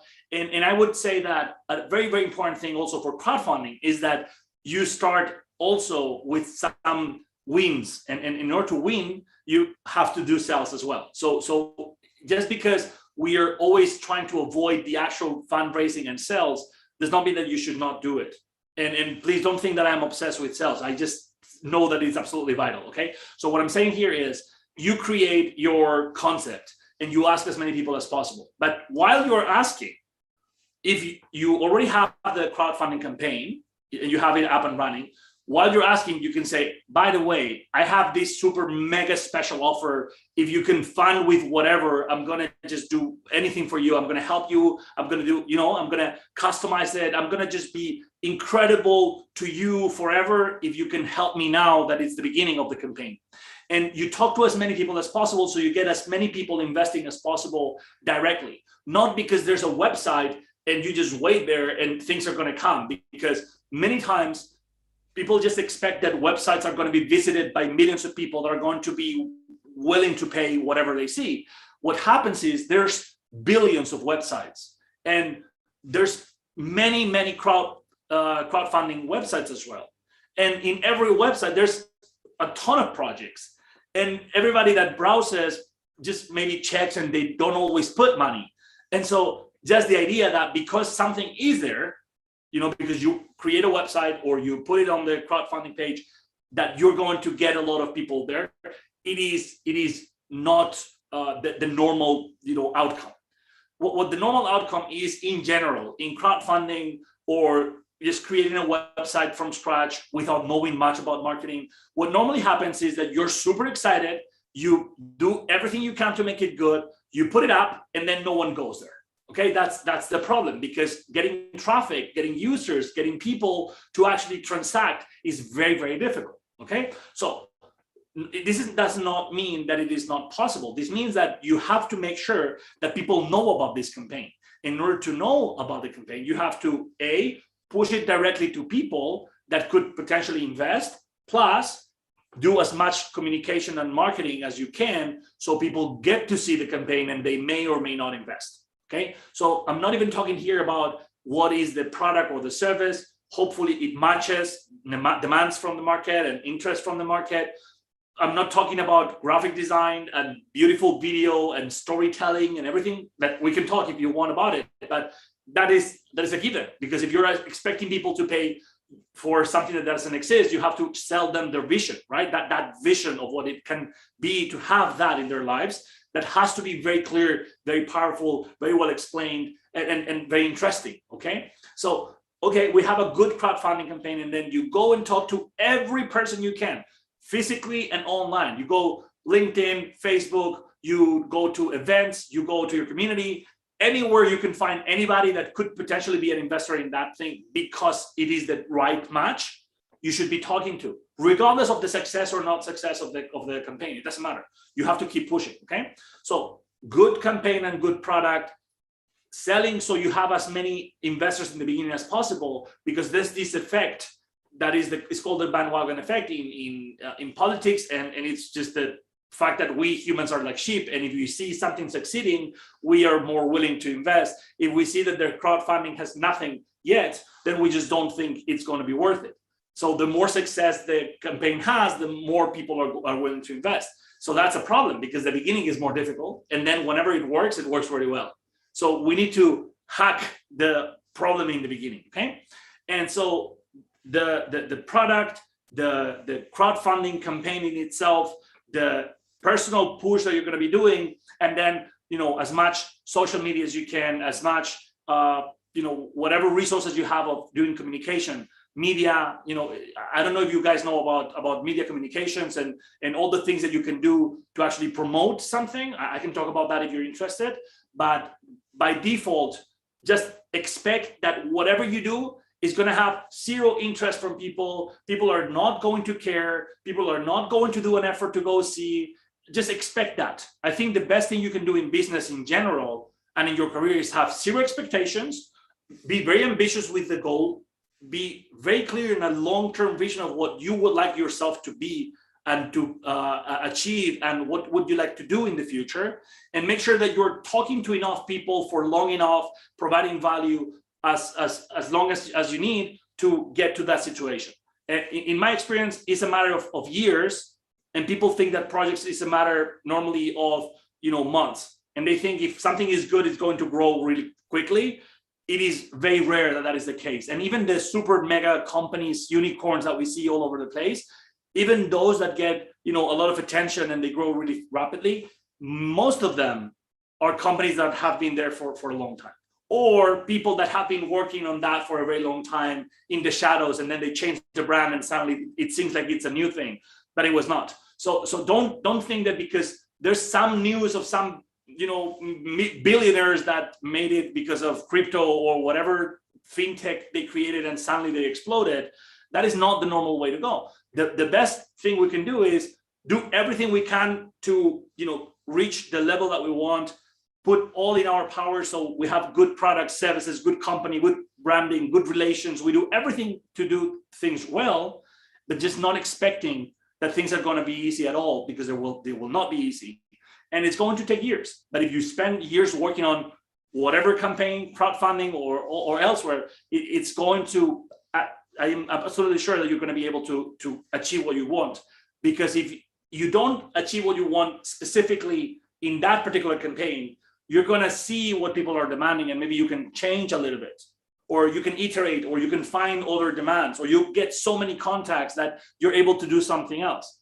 So the most important thing is that you are still in business, and that whatever you're doing, you keep growing. You have more resources, more experience, you have done more things, and that because you have a long-term vision, it's not like you do something for 3 months, it doesn't work, you dump it, you go do something else, dump it, and you keep doing that because you're never going to achieve anything like that. And I can promise you, if you spend long enough going forward, you're definitely going to achieve a lot of things. Wow, that's so much value. Thank you so much, sir. You have answered our question to a great extent. We have quite a number of questions for you, and I trust that you are set for us. So I'm just going to get ahead to ask you the second one. While you are speaking to us, you mentioned practicing pitching your product. Yes. And many persons fall short articulating the value of what they have and what they can give in the time frame that investors are actually willing to give attention to it. So I don't know if we want to ask if there's sort of a template you can give that we can use to actually practice pitching what we have. What do investors want to hear when we pitch our products? Well, there's a lot of information and resources around pitching, and I think, you know, one of the biggest issues with that is that a lot of people put a lot of theatrics in it. I think you have to be a normal human being talking to another person, but knowing that you have to do it fast, you know. So just assume that you have, 10 seconds, 30 seconds to talk to a person, and you have to make sense of your project. Okay, so the first thing is be polite, you know, because even if you have to do the pitch, you first have to greet the person, right? And many times you just go to, imagine you're in an event, you want to pitch, you know, to some person. Hopefully you first say, hello, sir, how are you? I hope you're doing great, whatever, right? You should be a human first, okay? So a part of the interaction is going to be the connection with the person. Hopefully you are putting some interest in the person. Hopefully you are asking them questions first. It's just so much better to first know about them than just go and throw in whatever ideas you have, okay? And I have done that many times and I just didn't know better. But it is very important to define your pitch, to also ask them questions and know who they are, what they want, and what they're struggling with. One question that I'm asking lately that is just so valuable and it's working so well, and very few people ask, is what I normally ask anybody is, what are your biggest challenges lately? And what are you excited about? What are you looking forward to? What are you working on? What are the new projects? What are the things that you're now putting most of your efforts in? So I start with that. And so I get to know what their priorities are. I get to know what they care about, what their problems are, you know the good and the bad. They also share with you some good news because people like to talk about their successes, but they also tell you some of their struggles because everybody has struggles. And if someone has a need or a problem, then there's an opportunity for you to provide some value, okay? So the first thing I would say is try to ask questions, try to connect with people. It is more important to know the person than it is to pitch in 3 seconds and just vomit your idea, okay? That's one. Secondly, what do you say? Well, you have to introduce yourself. You have to build some credibility around yourself. And then you have to introduce why are you talking to the person. This is fundamental because you can say, I am Carlos Sentis, I am working on consulting, whatever, I could tell you my entire story, but you are the one approaching the other and you need to tell them why you are bothering them or interrupting them or connecting with them. We have these social norms where the one that starts the conversation is responsible for that conversation to go well and for the relation to make sense. And if it doesn't make sense and it's awkward, it's on you, okay? So you have to show why you're talking, okay? So my name is Carlos Sentis. I am a consultant. I've worked for more than 100 companies like L'Oreal and the government of Spain or the European Union. And we are working on a social impact project focused on technology for good. I think that you that are investing in technology for good, as you just mentioned, we could be working together because whatever it is, okay? So if you see, I'm trying to first know who they are, trying to connect whatever I do with what they do. And I am also trying to be, kind and polite, but I'm trying to show them that there's a reason for me to be talking to them, that I'm not just bothering them or just trying to get their business card or whatever. So I tell them who I am. I build some credibility around who we are. For example, imagine that you're building a project on something regarding engineering and you have an engineering background, or that you have whatever resource, like we have worked already with this particular sector, or we have a network. In our case, we have a network of 1,000 experts in 150 different countries. So, we say that because that shows them that we have a lot of resources and we can be useful for them, okay? So you tell them why you're contacting. I talk to you because I see that you're investing in this. I see that you're interested in this. I see that you're working in this, or that companies like yours are having difficulties with this particular space.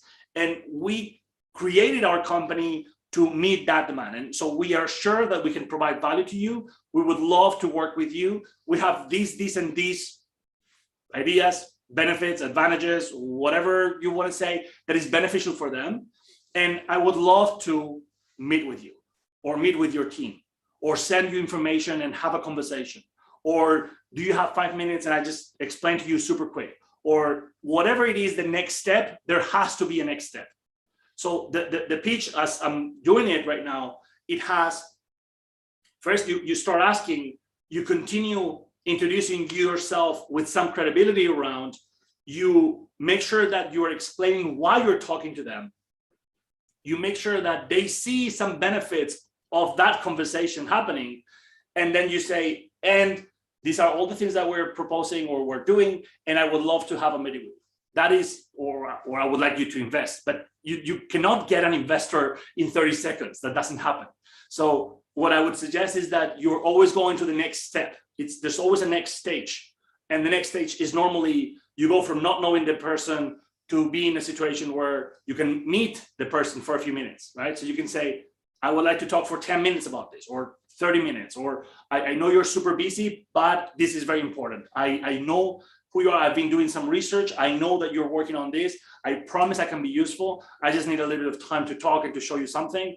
So whenever it works for you. Okay. Would these make sense for you guys? Do you think this is actionable? Absolutely, sir. There's so much value in here. Everybody's buzzing in the comment section. Thank you so much. Okay, we have another question. You mentioned how you had to work with large companies for free to gain trust with the companies that you really wanted to work with. So we just want to know, at that time, were there any constraints? Because I know you were doing that for the prospect, but were there constraints around that decision you made that you probably would have attended to differently, knowing what you know now? I didn't get the constraint part. What do you mean having constraints? Sorry. Working with large companies for free, right? We know you were doing that because you wanted trust with other companies. We want to know if there were any constraints surrounding working with them for free. Oh, yeah. Okay, so here's the thing. I am not saying that you have to go for, working for free, but at the same time, I have worked for 14 years with many, many companies and institutions, and I still do a lot of things for free, okay? So the first thing that I want to make clear is that at some point, if you're really willing to grow and you are determined to grow, you're gonna have to be useful for people, okay? And in order to be useful, sometimes there's economic exchange, but most of the times, most of the interactions you have, most of the people you talk to, most of the people you meet, or most of the people that contact you, there's not gonna be an exchange, okay? And so the question is, if you can do something that is valuable for them, or if they ask you for something, it depends on what you're offering. But in our case, the first thing that we did for a large company was a very small video voiceover. Okay, we were a marketing and relations agency. And the first thing was a company that did not want to do business with us because they were not thinking that they needed it. But I said, well, still, we want to do something. And they said, well, we have this video, we could do the voiceover in different languages. So we paid for the voiceover, we did the whole project, and so we delivered. Now, constraints, well, first of all, you're dealing with people that are not looking for what you're doing, or that they are not willing to pay you for what you're doing. So that's huge. Secondly, you don't have money to do whatever you want to do. Third, you have a cost of opportunity because you're doing that and you're not doing all the things. But I still suggest to people that when they can have an economic exchange because it makes sense, what you offer is what they want, everything is clear, they trust you, everything is perfect for you to do that interaction. Great, you do your proposal, you do your thing, try to close it. But what happens when you don't close it, right? And they ask you for support. I have lectured in 19 universities. Some of them have paid, others don't. But in my case, I don't care because I don't make my money from universities. I want to talk to young people because I want to help, right? So that is something that also makes me have more connections and help more people. And you never know, maybe karma, maybe whatever, but some students sometimes help me to do other things, So the whole point here is the constraints are everywhere. Everything is constraints. Economic development is very difficult. Life is difficult. Well-being is difficult. Your physical and your mental health and your relations with your family, the whole thing is difficult. And especially in Africa, is more difficult than what we have here in Europe, for example. And I have to be grateful for that. And still, I have to face a lot of difficulties as well. So the whole point is, since things are difficult and full of constraints, what do you do now to go forward? How can you advance your goals? And what is the best way you have to be useful for the people around you in every interaction? So if you are talking to companies and you want to work for large companies, one of the things that happens is they're going to say, I don't have time for these, I'm very busy, whatever it is. But you may say, you know what, let's do it like this. I am a graphic designer and I promise I design things that you're going to like. And I know that you think that you have to hire me and it's a whole hassle, but you know what? I am starting and I want to show you that I am really good at this. So what I'm going to do is I'm going to do some graphic design examples for you just to show you that I can be useful. But for doing that, just the first thing I want to ask you is, what are the new products or things that you're selling, the things that you care about? I'm just going to ask for the latest campaign that you did, and let me do things around it. I'm just going to give you examples and things just for you to use. You don't even have to mention me. It's fine. So when you do that, if they agree, you have already worked for them. If they agree, right? If they don't, and you still do it, you kind of already have. But let's say that there's not an agreement, so you cannot put it in your portfolio. Still, you have done those designs, haven't you? You have adapted to a company. And then you can always tell people, well, I can show you examples of my work. And those examples happen to have that particular logo. You're not saying that you did it for them with their consent. You're saying you did it because you're doing tests. And this is important, Carissa, because in graphic design, that happens a lot, that people are doing prototypes and reversions of things. So it is fine. You just try to create value for them in whatever they care about, and you just deliver like crazy. If you can be useful, just be useful. Imagine that you're doing video.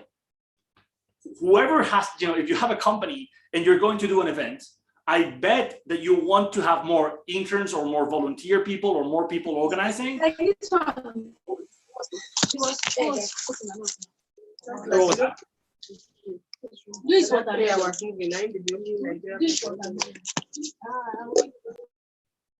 Apologies, sorry, we had somebody from the audience join in. Please, Carlos, continue.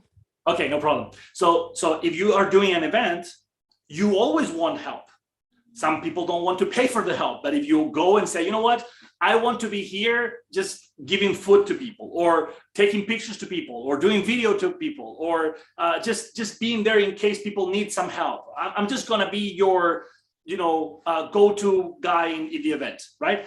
When you say that, many companies are gonna say, you know what, okay, come and help us out, But what happens is if you help them one time and they see you're reliable, next time they need something, they're probably going to count on you.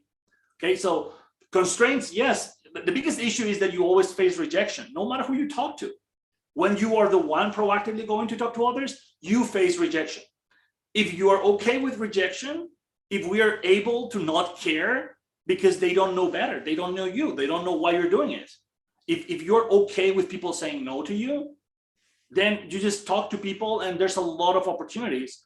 And sometimes it's going to be easier to just advance and go forward, not charging any money, but doing other exchanges. And sometimes you're going to be able to do your proposal thing. I think at some point when you're actually doing this and you're developing your career, you're going to see when there's an opportunity for money and when there's not. And still, you're going to see the potential of those connections, the potential of those collaborations. And you are going to be the judge and you're going to decide, do I get involved in this? Does this make sense or not? And I say that I have done things for free that I think, well, were not so useful and it was a lot of effort and they didn't even appreciate it, okay? But there was many times that just doing something for free actually led to a lot of amazing things. So I really recommend that you don't think so much about the constraints and think a lot more about the potential. Thank you so much. This is so good. So much value that is actually very practical and very applicable. Thank you so much, Carlos. So we have one more question. We have someone asking, and the person saying, I'm going for a funding interview, and I know you have given us so many points and so many tools, but if there's just one skill I need to have in order for me to have a successful interview, what would that skill be? Did you hear me, sir? I didn't hear you very well. So are we talking about interviews or a job interview, or I didn't get it, sorry. An interview for a funding, right? Her business wants to be funded and she's saying, I'm going for an interview. You have given us amazing tools that we can apply, but if there's just one singular skill I need to have as I go there, what is that skill? So okay, I am in the situation. You're going to have the interview with someone, and what is the question? I'm sorry, I'm not hearing very well. It's my bad.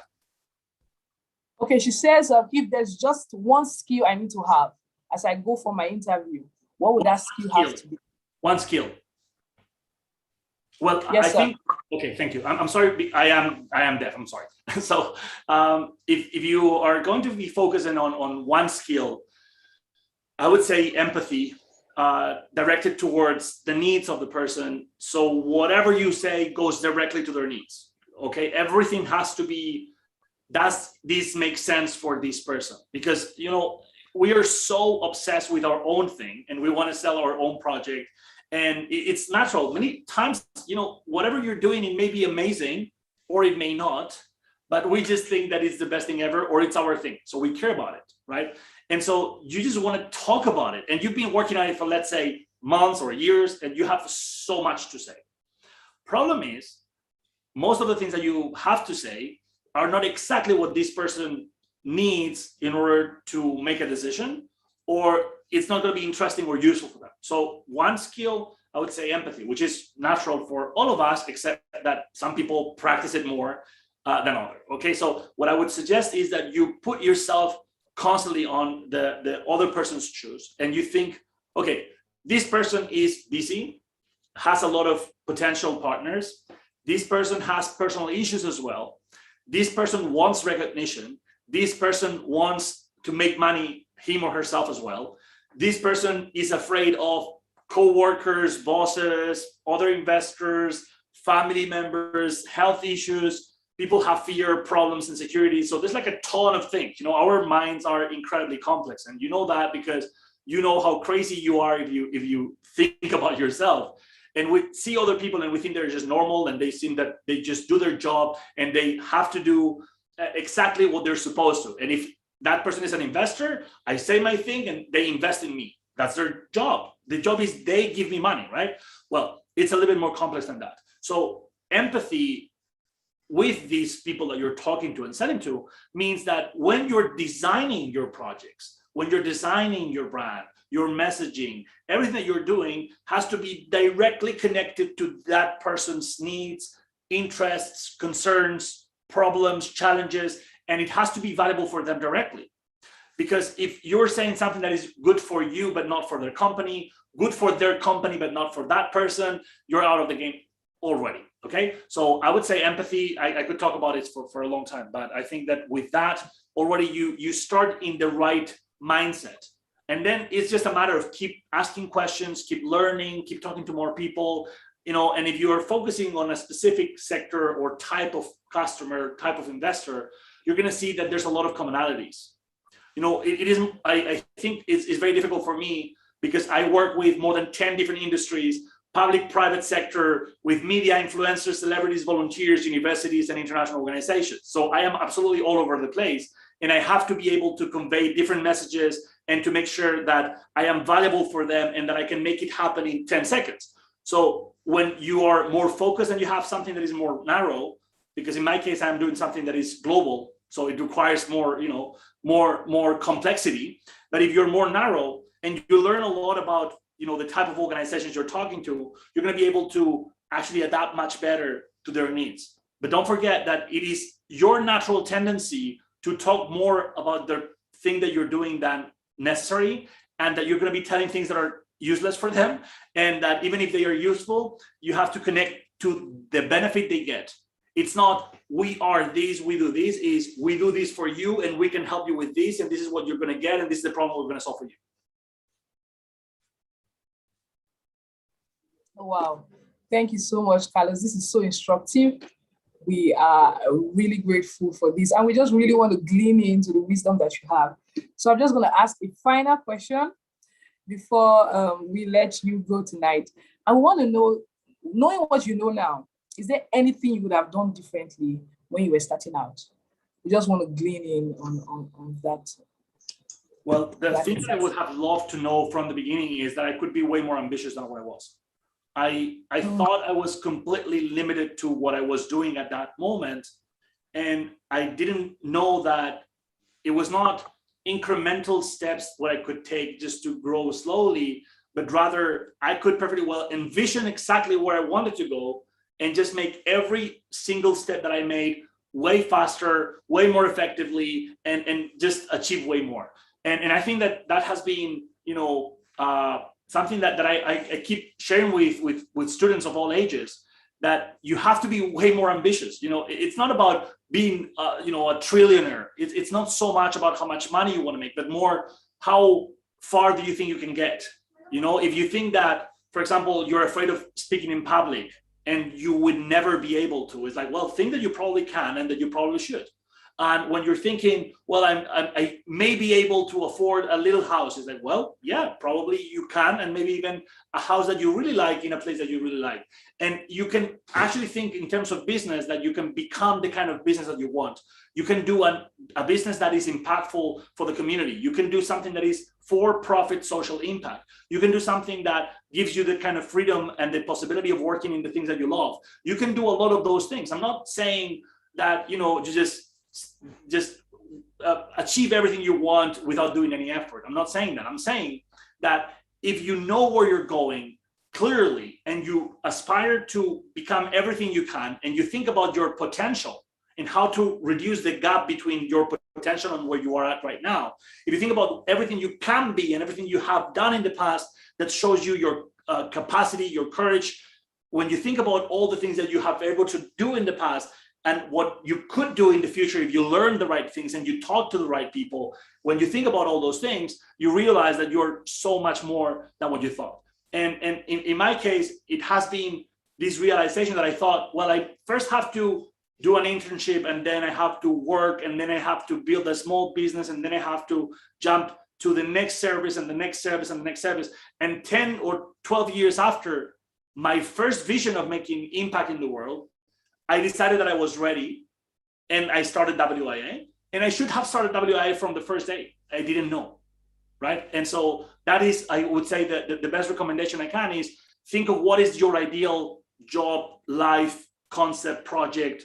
If you want to make an impact, if you want to build an orphanage, if you want to be the hospital, if you want to do something related to health or education or environment, whatever you're planning to do as your purpose and your meaning, whatever it is, integrate it in your project. You like tourism? Great, plug it in. You like to talk to people? Plug it in. Whatever it is that you like, that you're passionate about, that you care about, that you think the world needs, whatever are those things that matter to you, put them all together in whatever you're trying to do, and just go for many years and just wait and see what happens in 3, 4, 5 years.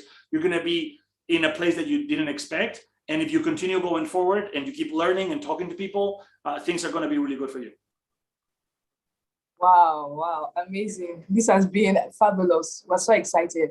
Thank you so much, sir. This has been so valuable. So everyone, can you please bring in the digital applause for Carlos Sentis? Thank you so much, sir.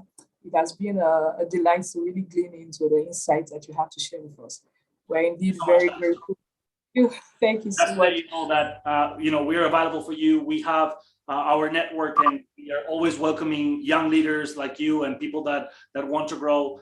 You don't have to do anything, but the more we are and the more connected we are and the more we learn from each other, the more we can do. And we're working in Africa. We're doing projects to upskill people, to provide economic development opportunities. And we would love you to be a part of it. We have members in 40 countries in Africa, but we always need more help, more people that are there that can show us what can be done and to keep growing together. So please do contact with me.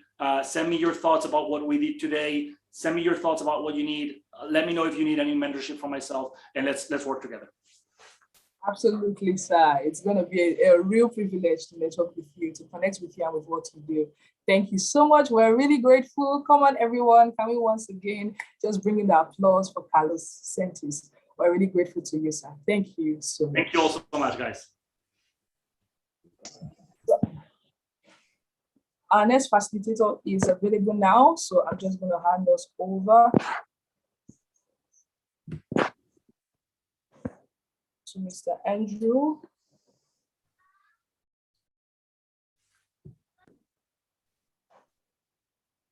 Thank you so much, sir. Thank you.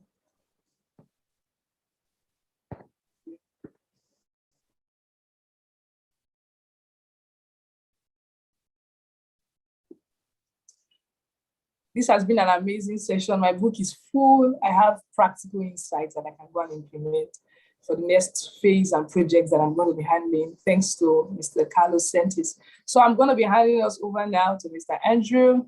I know we are excited. I'm just going to hand it over now to Mr. Andrew so we can go ahead with our following session. Thank you so much.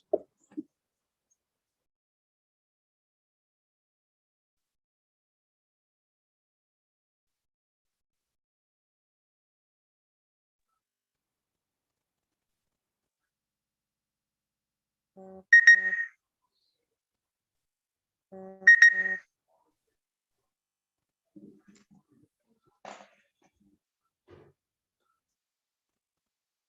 everyone, you are welcome to the next session. And thank you very much, Pastor Carissa.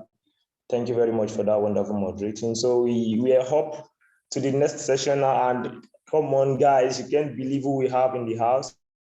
There's a lot of energy in me currently to even announce who we have in the house tonight. And she'll be talking about build to last structure and strategies to build a sustainable business. Guys, you need to know how to build a sustainable business. And trust me, the best person to teach you that is currently in the house tonight. And we are ready to dive into this. Ladies and gentlemen, just join me as I make welcome Mrs. Joy Awosika to the stage. Thank you very much for coming, ma. The stage is yours.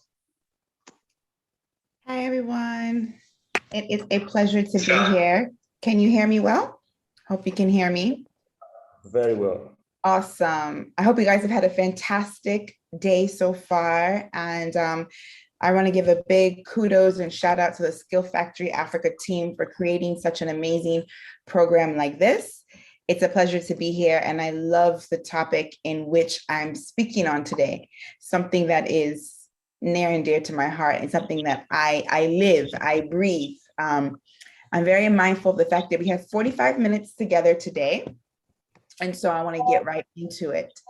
Okay, so we are going to be talking, team, am I able to share my screen? Okay, I'm able to share my screen, fantastic.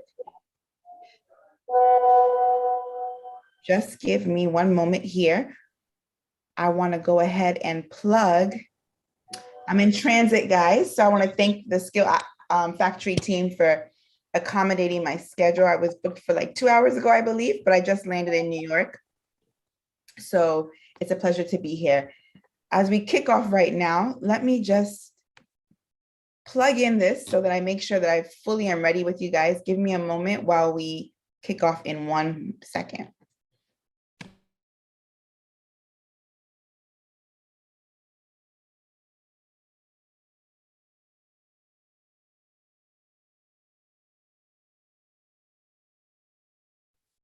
Okay, we're here, we're ready. So, built to last, structures and strategies to build a sustainable business. How many entrepreneurs do we have here today? How many entrepreneurs are with me? Even if you're not an entrepreneur, there's something that you can definitely, okay, I see Precious raising his hand. There's something you can definitely take from this presentation, irregardless of whether or not you are or you're not. But I am here to chat with you today about how to build sustainable businesses or structures and strategies to build a sustainable business. So moving right on. My name is Joyce Awosika. He introduced me as Joy. Thank you for abbreviating my name, but it's Joyce Awosika, and I am the founder of Oriki. How many of us have heard of Oriki before? Oriki is a farm to skin and wellness brand that essentially is all about democratizing wellness, bringing natural skincare, farm to skin products, bringing spa centers, experiences to people around the world. On November 1st, we just launched the franchise opportunity, and we are now opening all over. So as I said to you, I'm in New York City right now. Very soon there will be an Oriki in New York. We are hoping to basically bring the idea of this proudly Nigerian brand and this ability to democratize wellness to people in their communities all around the world, all around Nigeria, all around Africa. In the past 6 years, we've had the opportunity to build 7 different spas and over 39 products. So we manufacture our own products right on ground in New York. Sorry, I said in New York, in Lagos, Nigeria, proudly, and we also contract manufacture for other brands. So we actually have the ability to make other people's dreams, their visions for creating personal grooming products come to life. That is what we do and what we do so passionately. As I mentioned, the last 6 years, we turned 6 on October 25th. It has been a phenomenal time. Over the last 6 years, we have had 4 product stores, created 7 spas, started and launched 5 subsidiaries, been in over 3 countries, and over 39 products now. That's our story in the last 6 years. So when we're talking about creating sustainable structures, when we're talking about building, you can imagine that I eat, sleep, and breathe operational excellence. It's essential to me to ensure that no matter what we're doing, we're building a sustainable business that can outlive me. Because how many of you guys know that if you're an entrepreneur right now, you need to be thinking of your business outliving you? Beyond Oriki, I run a consultancy called SOAR, and I help entrepreneurs and individuals create sustainable structures and create processes and systems to help their business outlive them. That's our greatest joy. Everybody wants to build a business that doesn't revolve solely around them. That's the mission. So that's what I'm all about. And that's what I've done with Oriki in the past 6 years and counting. So here I've just dropped a quick quote for all of us to think about. Sustainability is crucial to longevity in a business. Unsustainable businesses tend to be a drain on resources, and their owners shut them down after they fail to prove viable. How many of you guys have enjoyed a business, for example? You've loved it. You're always patronizing it. You're excited about it. You go there often, but then you just see one day that it's shut down.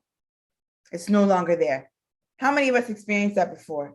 Well, likely all that glitters is not gold. What you saw, right? What you saw was a business that you thought was doing well, but they may not have been building a sustainable business. And that is the reason why they had to close.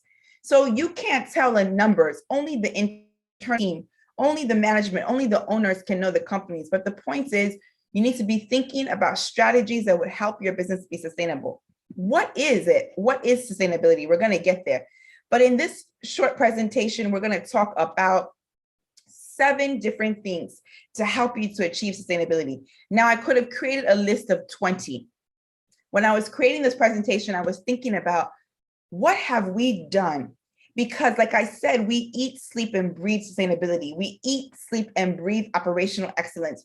What have we done at Oriki? What are the things that have been important to us to make sure that we're continuously growing, that we're continuously adding value, that our business will outlive the founder? Well, here are the 7. Know your customer / innovate. Optimize well-defined processes. Prioritize your people. Be authentic. Know your industry dynamics, technology, and never, never, never get complacent. If you're taking notes today, write these down. And as I share, I will give you nuggets along the way. So let's ask ourselves, what's sustainable business? What does it really mean? This word is such a buzzword everywhere. Sustainability, sustainable venture. A sustainable business can support itself and offer a profit to its owners and shareholders.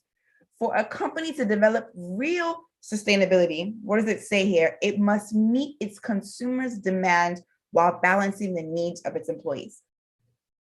Sounds like a mouthful, but that is the definition of sustainability. So I'm constantly thinking about our people, our employees, because they are the heart of our organization. Our customers, our consumers, what do they need? How do we balance the two? How do we continue to deliver profit? How do we make sure that everyone is happy? How do we make sure that we manage our cost? These are all aspects of a sustainable business. Are you guys with me? Great. So, number 1. Yes, we're with you. Know your customer / innovate. Know your customer / innovate. What does it mean? You need to be thinking about who exactly is your customer.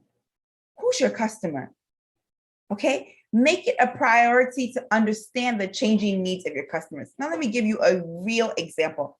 When I started Oriki, I did what everybody said: create a business plan, create a pitch deck, create an informational memorandum, write everything down, determine who my customer is, do a social demographic, market all the demographics to know who my customer is. Where can I find her? Where can I find him? What books does he read? How much does he earn? What kind of places does he work at? Does he travel frequently? Does she like movies? I did it all. But guess what? The needs of your customers will change, and even your customer may change. So I thought that we were going to be focused on a very niche demographic, more like a luxury demographic, more of the people who maybe are frequent travelers or entrepreneurs of top companies who need relaxation, restoration, rejuvenation, people who cared about looking good effortlessly, like quality skincare, that were able to pay the price for it. My customer has changed.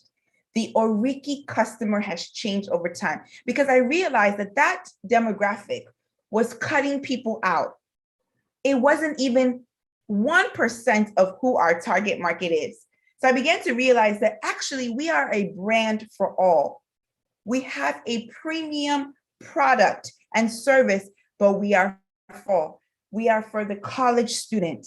We are for the working mother. We are for the stay-at-home mom. We are for the high-flying frequent traveler man or the busy career woman. We're for all, because at the core of our business is democratizing wellness. So ask yourself today, could you have your customer avatar, could you consider changing it? Also, what are your clients saying? What are your customers saying? So for us, our customers are saying we're getting more and more stressed. So far, all of our locations are in Lagos State. And we're just about branching out to other places, as I mentioned. And our customers are saying Lagos is stressful.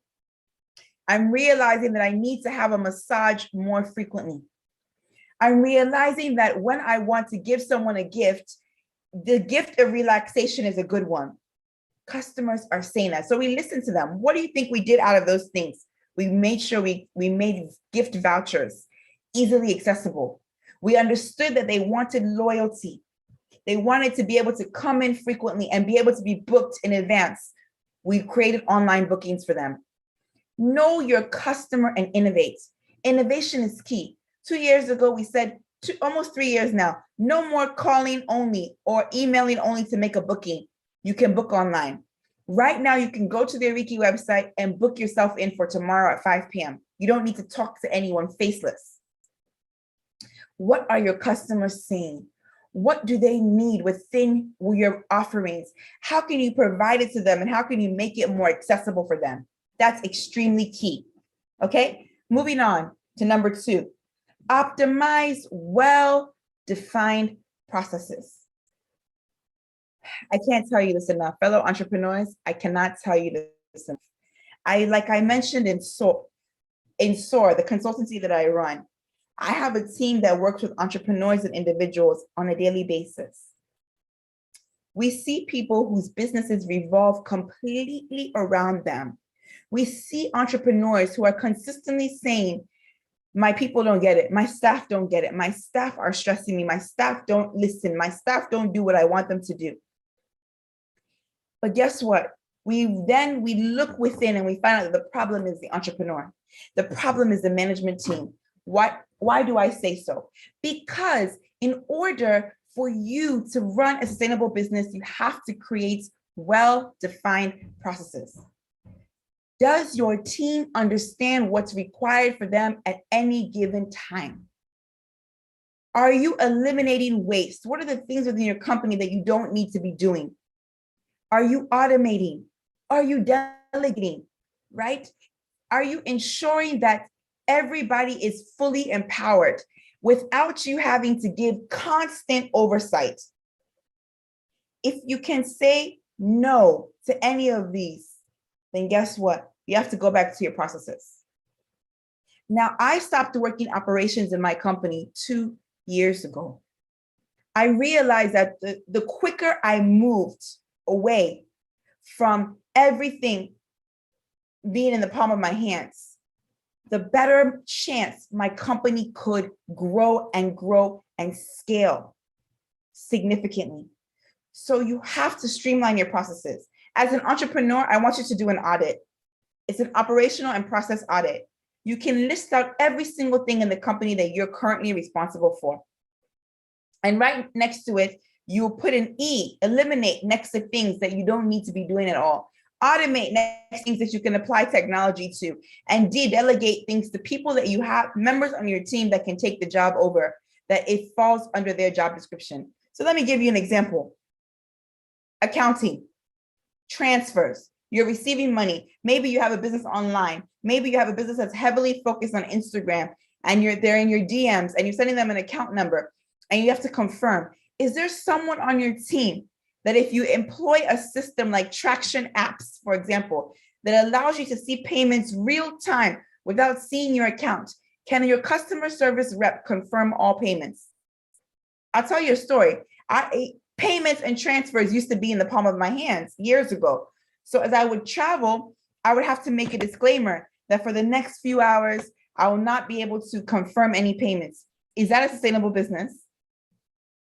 Far from it. But now with the advent of things like Traction apps, technology that allows you not to compromise your own finances, so your team doesn't have access to your bank account, but they can see that so-and-so has just made a payment of 21,000 Naira, for example, or however much.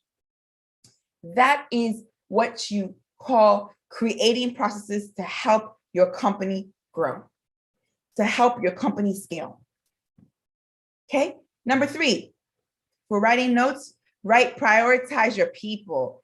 Prioritize your people. You know, I meet so many entrepreneurs, again, in consultancy, and I always tell them, put your money where your mouth is. Take care of your people. Your people are the heart of your business.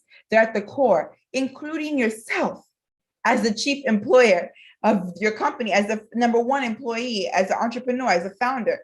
You need to prioritize your people. Ensure that you have created systems that allow them to manage their time wisely and transparently. Empower them with tools to succeed. Empower them with tools for operational efficiency. And make sure they understand company culture. We have gone into so many companies at SOAR, and we've done an audit, and we've asked people, what is the company culture here? What is your company mission and vision? They don't know. They have no idea. Number 1, that's a failure. It's a flaw, because nobody can buy into a vision they don't understand. All of us know what Apple is trying to achieve in the world.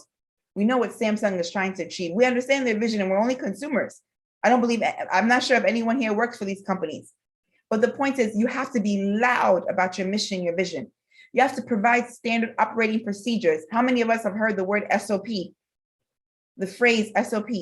SOPs are so critical. We'll get into it. KPIs, that's key performance indicators. JDs and checklists. Prioritize your people. Give them everything they need to succeed. Take a look at it. SOPs can be for people, roles, or processes. These are documents that step by step help people to understand what is expected for them at any given time. So you can have an SOP for an accountant, an SOP for a customer service officer. You can have an SOP for any kind of role, HR, but then you can have an SOP for a process, how to close your books, how to operate the schedule, how to answer the company phone. SOPs help ensure that an employee, your people, know what's expected of them per time. A very key document. For any of you guys who are sitting here thinking, I want to scale, I want my business to grow, I want to be in different geographic territories, I want to scale laterally, I want to scale into different zones, countries. You cannot scale successfully and sustainably, that's what we're talking about today, without these tools. So pay attention. We have also here KPIs, key performance indicators. Another thing essential to support people from day one, regardless of their role, is teaching them data. Key performance indicators. What do you expect? What metric are you using to measure? What metric are you using to measure how your team members are performing? You're trying to build a sustainable structure, but you don't even know if they're successful at their roles. It's important that they have KPIs.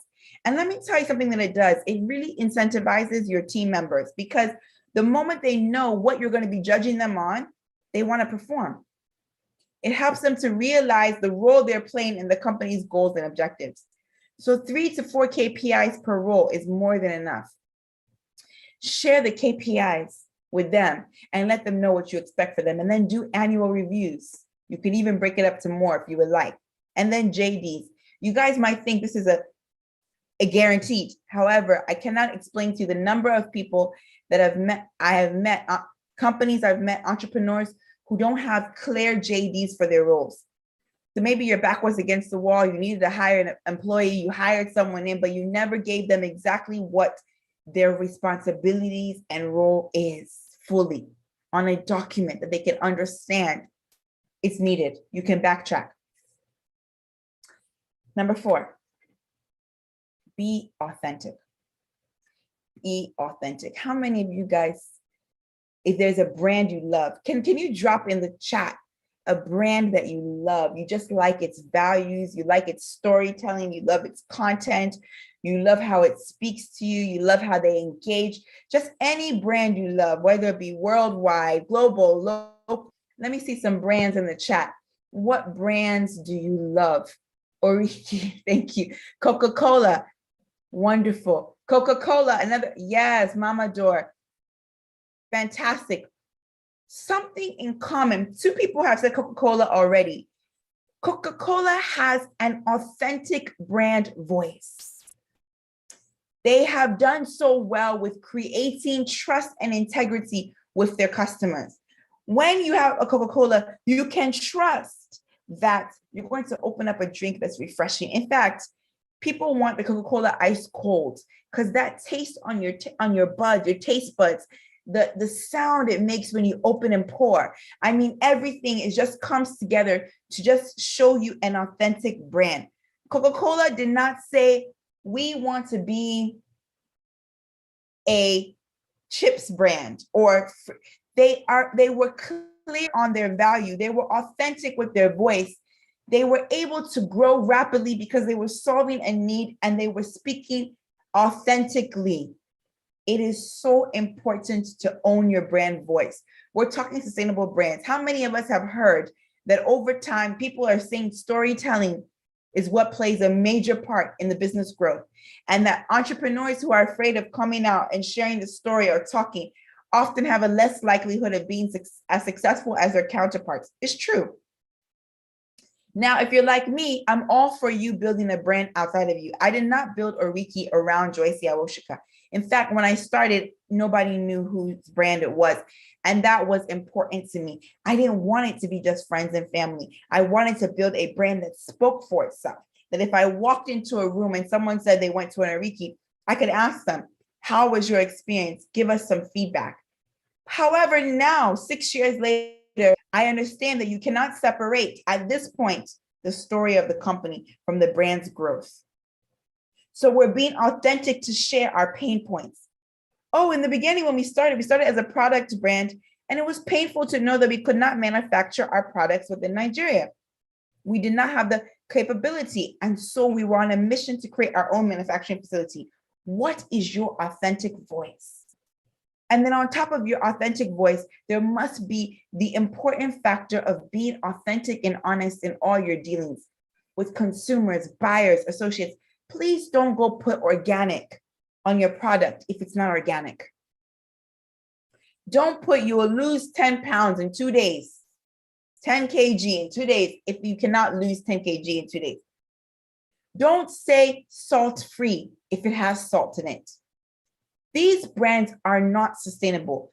Brands that are not authentic, you can see a sharp rise as a market, but there will be a downfall. There will be a downfall. It's important to be authentic in your dealings. Very, very important and key. Moving on. Number 5, know your industry dynamics.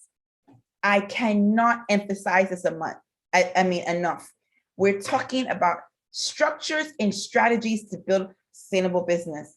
Know your industry dynamics.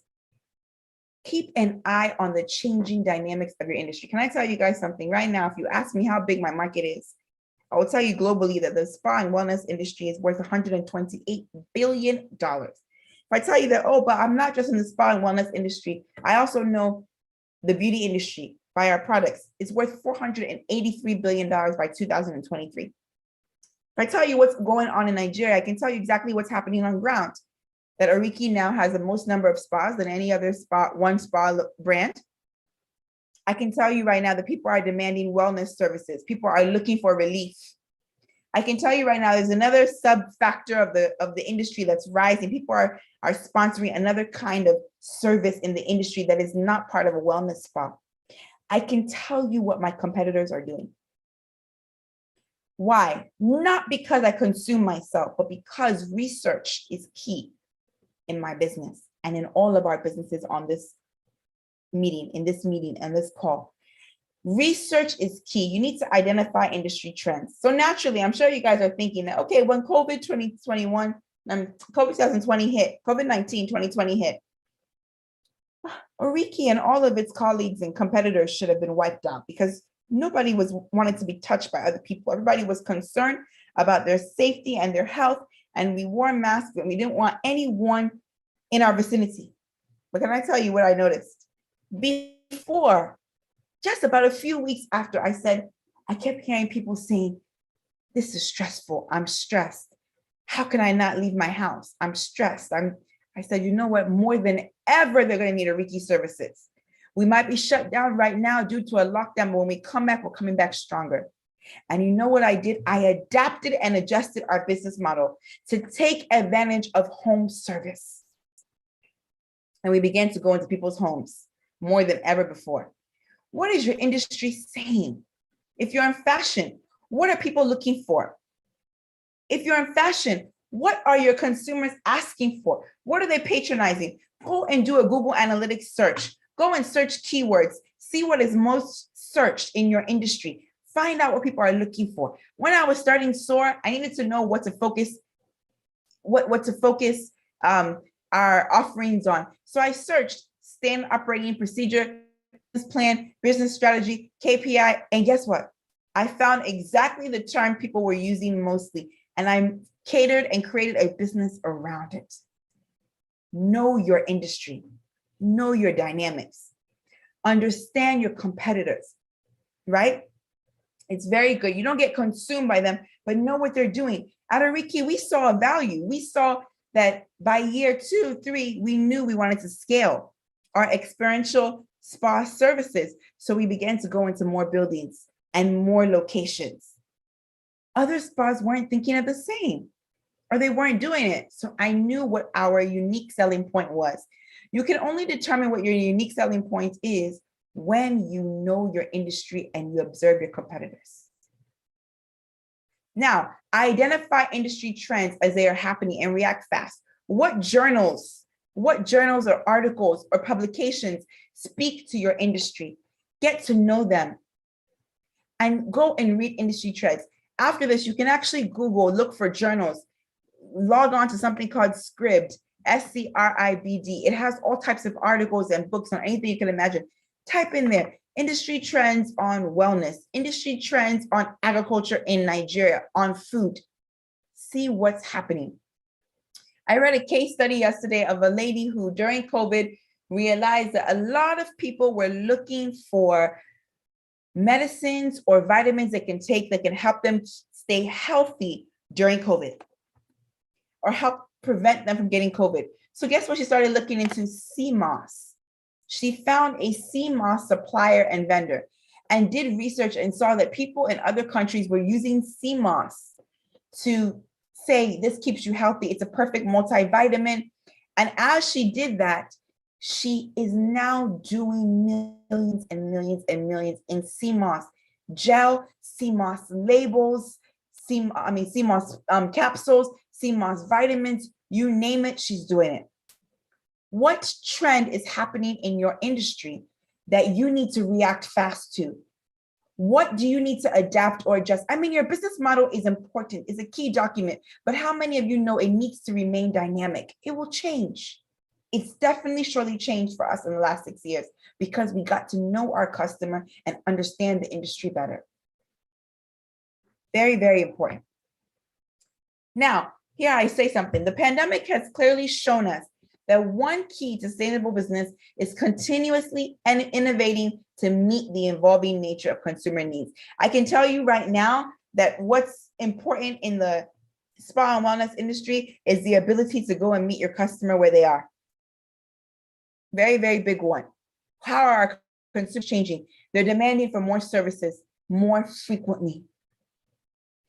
In my industry, what kept us successful was the ability to pivot from mainly our brick and mortar spaces to offer remote services on demand.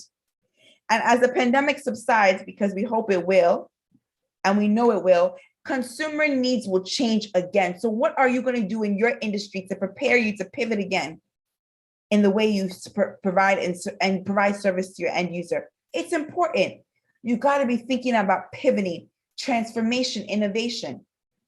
Number 6, technology. Technology is king. It doesn't matter if your business is you're selling cassava flour. Do you have an e-commerce site? Are you on a Flutterwave store? How can you add technology into your business? Technology is powerful. It helps you to measure operational efficiency, but you're also able to use technology across your company to help offload administrative work. Oh, leveraging technology would differentiate you from your company, your competitors, and it would differentiate your company from others. It is king. Technology is king. You've heard it before. You can start thinking about ways you can infuse technology into your business. Here's examples. Project management technology. At Oriki, all of the managers, we have a project management tool. 2 things, Slack and Trello.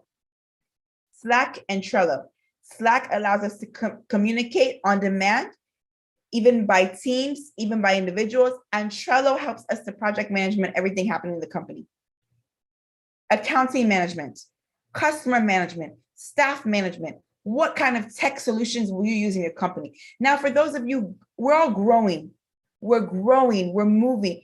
You may not be able to add everything in at once, but the idea is you just start thinking about tech. In 2018, I made a decision. I called it the year of technology for Oriki. It's Trello with TR. I called it the name of the year of technology. And I began to take all of our processes and utilize technology to back it up. How can you think of that in your company to think about sustainability? And number 7, never get complacent. I implore you guys, never get complacent. I have a very, very popular saying that I have in my company. How many of us know what the growth curve looks like? It looks like a bell. So if you follow my hands, it goes up and comes back down. A growth curve, when a company gets to the top, right here, to the top point, 2 options. What are the 2 options? Stay at the top or fall. Stay at the top or fall. Companies who get complacent, they will fall. Companies who can innovate, who can see what competition is doing and go ahead of them, those kind of companies are the ones that can sustain that top position. A new company can come with a lot more funding, investment, new ideas, and kick you off, but you can come back up and you can kind of battle back and forth. Competition makes us all better. But sometimes when you're on the top, you might be a giant in your industry. You think you've got it all figured out. Complacency may creep into your company culture and it may cause you to fall. Now, I tell my team members this, I'm famous for quoting it. Don't get complacent. Never get complacent.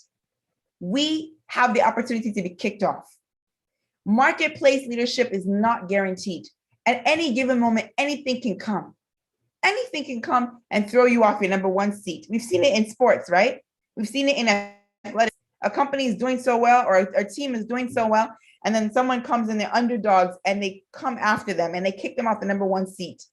It's critical to instill a sense of urgency about the need to constantly improve and the pursuit of perfection. Perfection. Excellence. 2 words you need to imbibe in your company. Don't stop until you reach perfection. And even when you reach perfection, you still don't stop. The pursuit of perfection. Okay, I'm gonna leave you with something as I round up. Achieving operational excellence is one of the keys to sustainability. And the future belongs to companies, and I hope every single one of you on this call will be them, that lead the competition and champion in operational excellence and innovation as they go.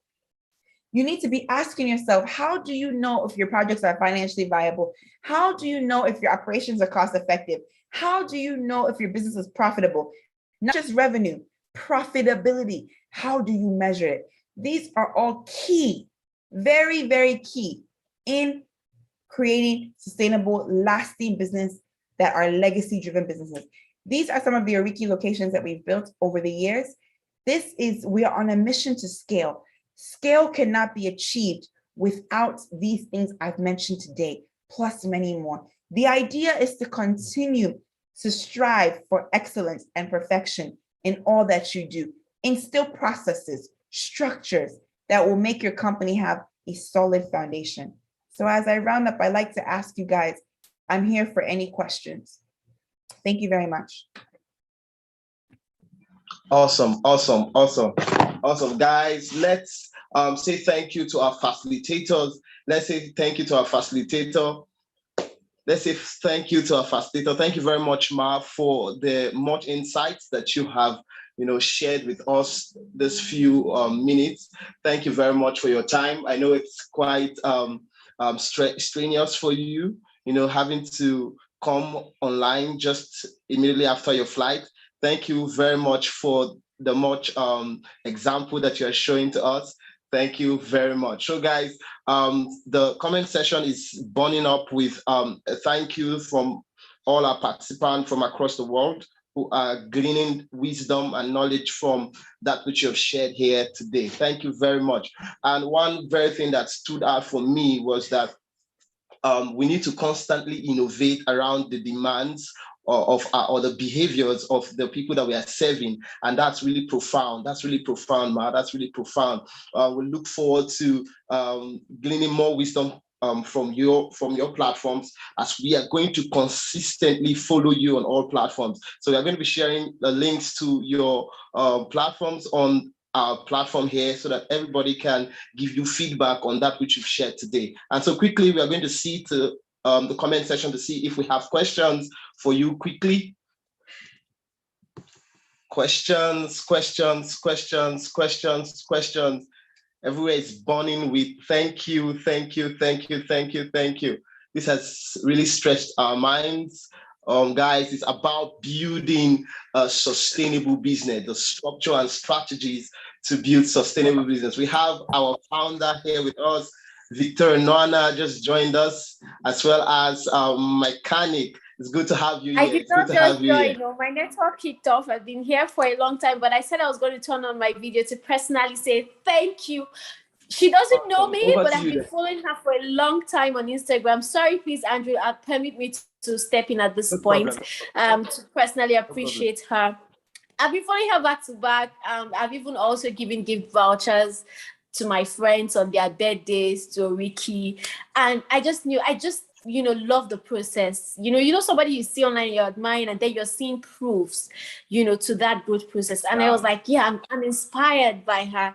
And then when we were thinking of, this whole skill acceleration bootcamp, I was like, we need somebody who has built a business here in Nigeria. A lot of times we hear things are not working in Nigeria. Business, there are some processes that could be hard, but we still see some business owners, despite the ecosystem and everything happening, still pushing through. I know it's not easy, but she has been able to birth a lot of results that is inspiring for a lot of entrepreneurs like me. And so we're so, so grateful. Ma, thank you for your tight schedule. I mean, you just got off a flight and you still came here to share with us. And for those of you joining us from YouTube, because I know that there are a lot of persons who could not join via Zoom, and they are also streaming this via YouTube. Thank you for joining in. Thank you so much, ma'am. This is Victoria Wanda, and on behalf of the Skill Factory team, we want to say thank you. We love you, and we are very grateful. So Precious is saying, can you share the links to the research journals for all industries? Oh, maybe you'd have to research on that, Precious.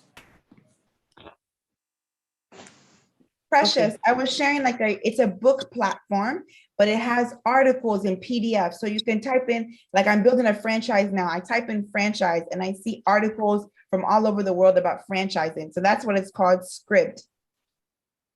Beautiful, Great. beautiful, beautiful. Thank you very much. Thank you so much, ma'am. Over to you, please. You can take the questions. So we have. I just wanted to say thank you. Yeah. Okay. Great. Great. Nice to have you, Victoria. Okay. So we have a question. Someone is asking. George Jeremiah is asking. They say, when it comes to growth, one can consider or adopt partnership. How do I, as an entrepreneur, work effectively with potential partners, considering that there will be different culture and values, that is, and then legal documentation. So how do you work around that? So quickly. George, honestly, business partnership is like a marriage. I don't think you're going to marry someone that has different values than you. You know, it's really, really important that you make sure your values are aligned. This is a business marriage. You're in this, and if it doesn't go well, you could fail. So it's really, really important to ensure that you already have all those I's dotted and T's crossed. Now, as a partner, you need to then sit with a lawyer, tell the lawyer how you want it structured, and have them create a legal document that drives the foundation of the partnership. Because it's not good enough to say, hey, you and I want to build a business that goes global. Let's do it. You need to protect yourself legally. And that it would be very, very important to take these potential partners. Once you've decided your values are the same, you can then make sure you have a legal vehicle to drive you working together. It's a business marriage. Awesome. Awesome. That was really powerful. Thank you very much yet again. Thank you very much. So Chimaka Isukwem, I don't know if I pronounced that name properly. She's asking a question, say, can someone go blank on what next to do in his or her business? Over to you, ma. Chimaka, I don't know that I understand your question fully, but can you go blank? I mean, of course, it's not easy running a business. It's not easy when the decisions are on your shoulders. It's really not easy. So sometimes you can not know what to do. But at that point, I just try to, first of all, take a break and then have a strategy session with myself and a few other trusted people. It could be my management team, guys, and I'll just say, guys, here's the problem, or here's what we want to do. How can we achieve it? So yes, it's very, very possible to go blank, but you take these things one day and one step at a time. You won't always know all the answers. You might find your answer by reading a book. Let me give you an example.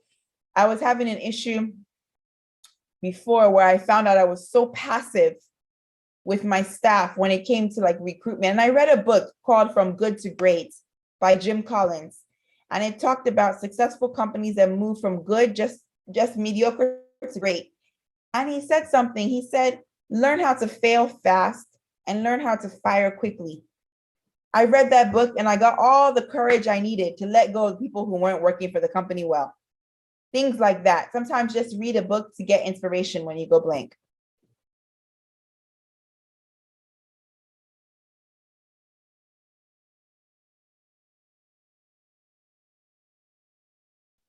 You're on mute, Andrew.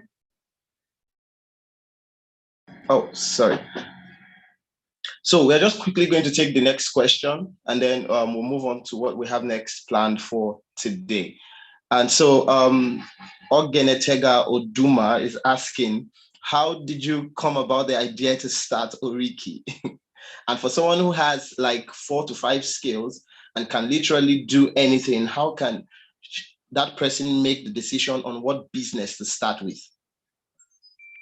Oriki started from a pain point. I was born and raised in Washington, D.C. in the US. I came to Nigeria and I was always told a story about how Nigeria didn't have much. And I came and I saw the opposite. I saw a country so rich in abundant resources. And I wanted to build something that could compete globally, showcasing our natural ingredients. That's how Oriki started, with the product range, wanting to showcase Africa and its resource richness through skincare and body care. And then I decided to create experiences, because to answer your second question, or to continue answering your first, you need to solve a problem. So for us, we were solving a problem providing wellness services to people when they need it in a quality manner. And that was why we ventured into that as well. Now, if you have 4 to 5 skill sets, wonderful. That's amazing. You need to dig deep. What's your passion and what problem can you solve? There can be so many skills that you have, but it needs to speak to purpose. What's your passion and what problem can you solve? That's what you need to ask yourself. And I'm sure that's a good starting point to determine what to build from there. Awesome. So the last question is it wise to leverage on other people's knowledge to start a business, especially if you are too scared to start on your own, but have the resources? Yes, it is, Edith. That's exactly what a franchise is. A franchise is taking an already built business and system that's been created and starting the business using their entire system. Think of McDonald's, think of Burger King. These are think of Chicken Republic. They're franchises. So it's so important to, sometimes you may not want to start from scratch. You want to start with an already existing and proven system. And that's what a franchise is. You have the resources, you have the passion, you want to start with a proven system. It's a perfect match for you. Great question, Edith. Awesome. Thank you very much for your time. Really appreciate this. So quickly, if you have more questions, you have the time to ask. Guys, you have to take advantage of this opportunity. If you have questions, please keep your questions coming. And so I would like to ask a question. Would you, in putting up structure to a business, what would you say about, say like most persons that are here, starting, maybe they're still in school, they want to start a business. Some persons are done with school, but because they were ill prepared while in school, they want to start their business and they do not have what it takes to hire. Do you think someone should start off their business with a team of volunteers? What do you say to that? I mean, why not? If their volunteers are passionate, committed, if you have created a JD for their volunteer, what are they helping you with? Understanding maybe by the time you make some revenue, they're going to have equity or they're going to get a stipend. Why not? Some people start businesses with their family members, meaning their family are not owners, but yet they're helping them out. I mean, your mother, like your family member, your friend could decide to help you along with your business as a volunteer. I don't see anything wrong with it. What I see a problem with, the communication isn't clear. So if someone has joined your volunteering team in hopes that they're going to get paid one day, or they're going to get equity in the business, you need to have that very clear. That's where I see confusion comes in, but there's nothing wrong with volunteers helping you. Awesome. So the communication is very much important, right? Setting things straight from the onset. Yes. Awesome. So we have another question.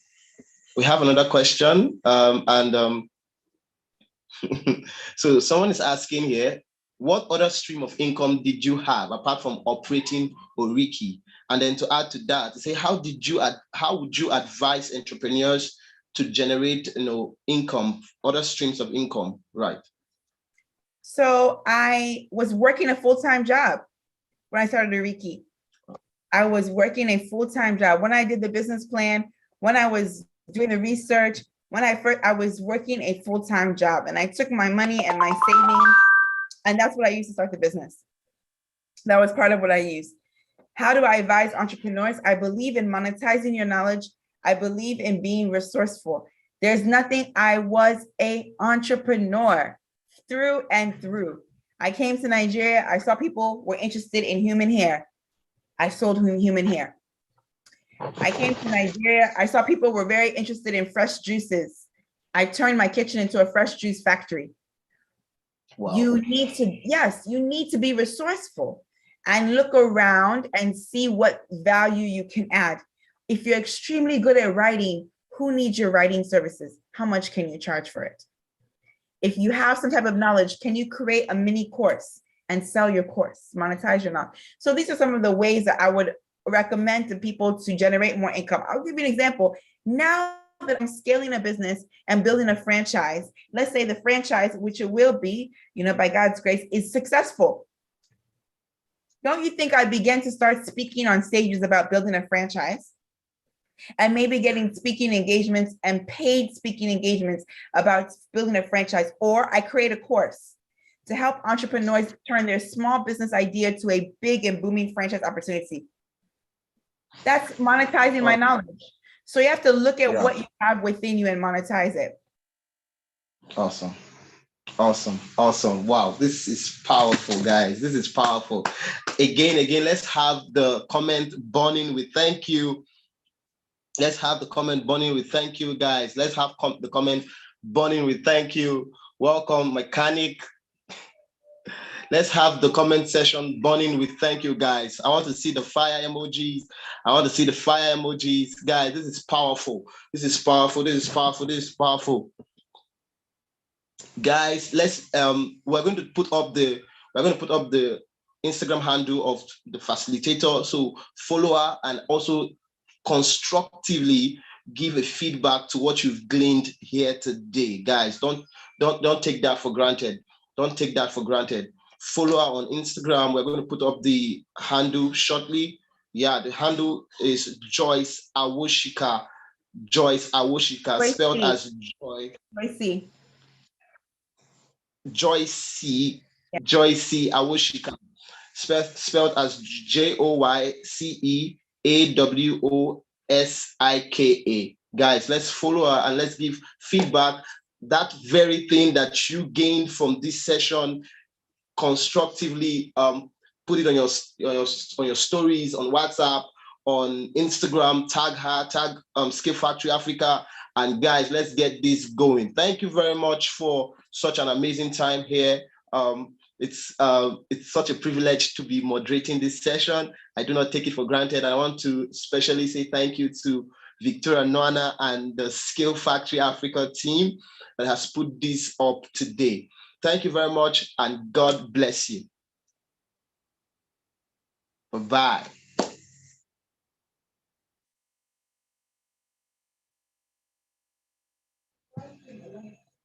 Thank you, everyone. And if you're still here, please can we all unmute? You know the usual way we've been doing it. Can you just unmute your mic at this point and say your thank you? And let's give a round of applause to our speaker for today. We appreciate and we honor her. Thank you, ma'am. Thank you for doing this. Thank you very much, ma'am. Thank you, ma'am. Thank you very much, ma'am. Thank you to For my those on YouTube, you namesake. can just I love drop you into the comments personally. as well. Thank you, ma'am. Thank you so much. Thank you. Thank you so much.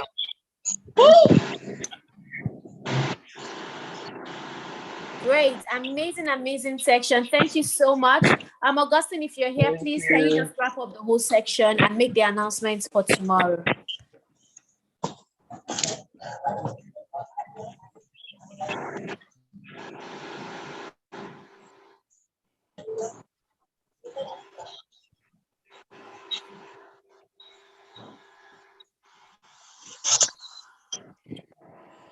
All right, it's been an amazing time today. Today is day 3. Started 30th of November. We had the session yesterday, and today we had what I would call a triple threat.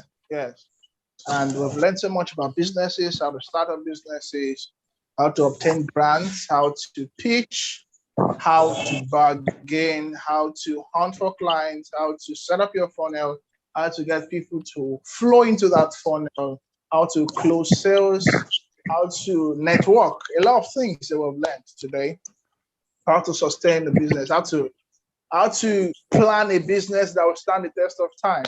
And I've learned so much. I want to thank you on behalf of Skill Factory Africa, the team. I want to say thank you so much for joining us today. Tomorrow is another session. Tomorrow is day 4. And tomorrow is going to be 2 times hotter, 2 times better, 2 times more effective. You're going to get enough nuggets. You're going to learn so much. Tomorrow's session starts at 2 p.m. 2 p.m. So what I want you to do right now, what I want you to do, if you can, is set your alarms for 1:50 or 1:30. You can set the first one for 1:30, set the second one for 1:50. The first one reminds you that you have 30 minutes more, so you wrap up whatever it is you're doing, and then the other one tells you that you have 10 minutes to class. And so you get yourself ready, get your writing materials, get your pen, get your water, anything that you know you need, so you can focus and concentrate and glean from tomorrow's session. You get it ready. So please set your alarms. Tomorrow's session, 2 p.m.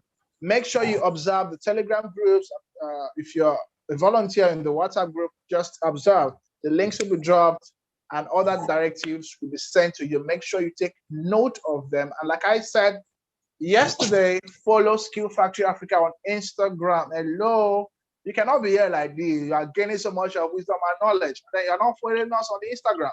So please check on Instagram at Skill Factory Africa, at Skill Factory Africa. Do it to follow and follow up with all our programs all year long. I am the mechanic, and it's been an immense privilege to do this with you today. And we have a mantra. So I want everybody to unmute. If you can unmute, if you can put on your camera so I can see your face. Let's just do a mantra and go on that note. Thank you so much. iPhone, this iPhone I'm only seeing. I'm not seeing him. Are you an Apple ambassador? iPhone, Vichis. Vichis, yes. Vichis says, okay, David, I see you. Man City fan. Tsunami, Victor. Okay. We say, when I say Sabi gang, you say what? None of us remember. When I say Sabi gang, you say what? Our competition is what? Are we forgetting? Forgetting this? Global. And then when I say Sabi Nation, you say what? Over Sabi is allowed. Over Sabi is allowed. This is the one I like. Thank you so much. Let's just do it once. Let's just do it once and then we'll go. Okay? Is that cool? Sabi gang. Over Sabi. Global. I think that again. Sabi gang. Our competition is global. Sabi Nation. Over Sabi is allowed. Over Sabi is allowed. And tomorrow we are going to Over Sabi. See you tomorrow. Stay tight. Good night. Bye bye bye. Good night. Good night.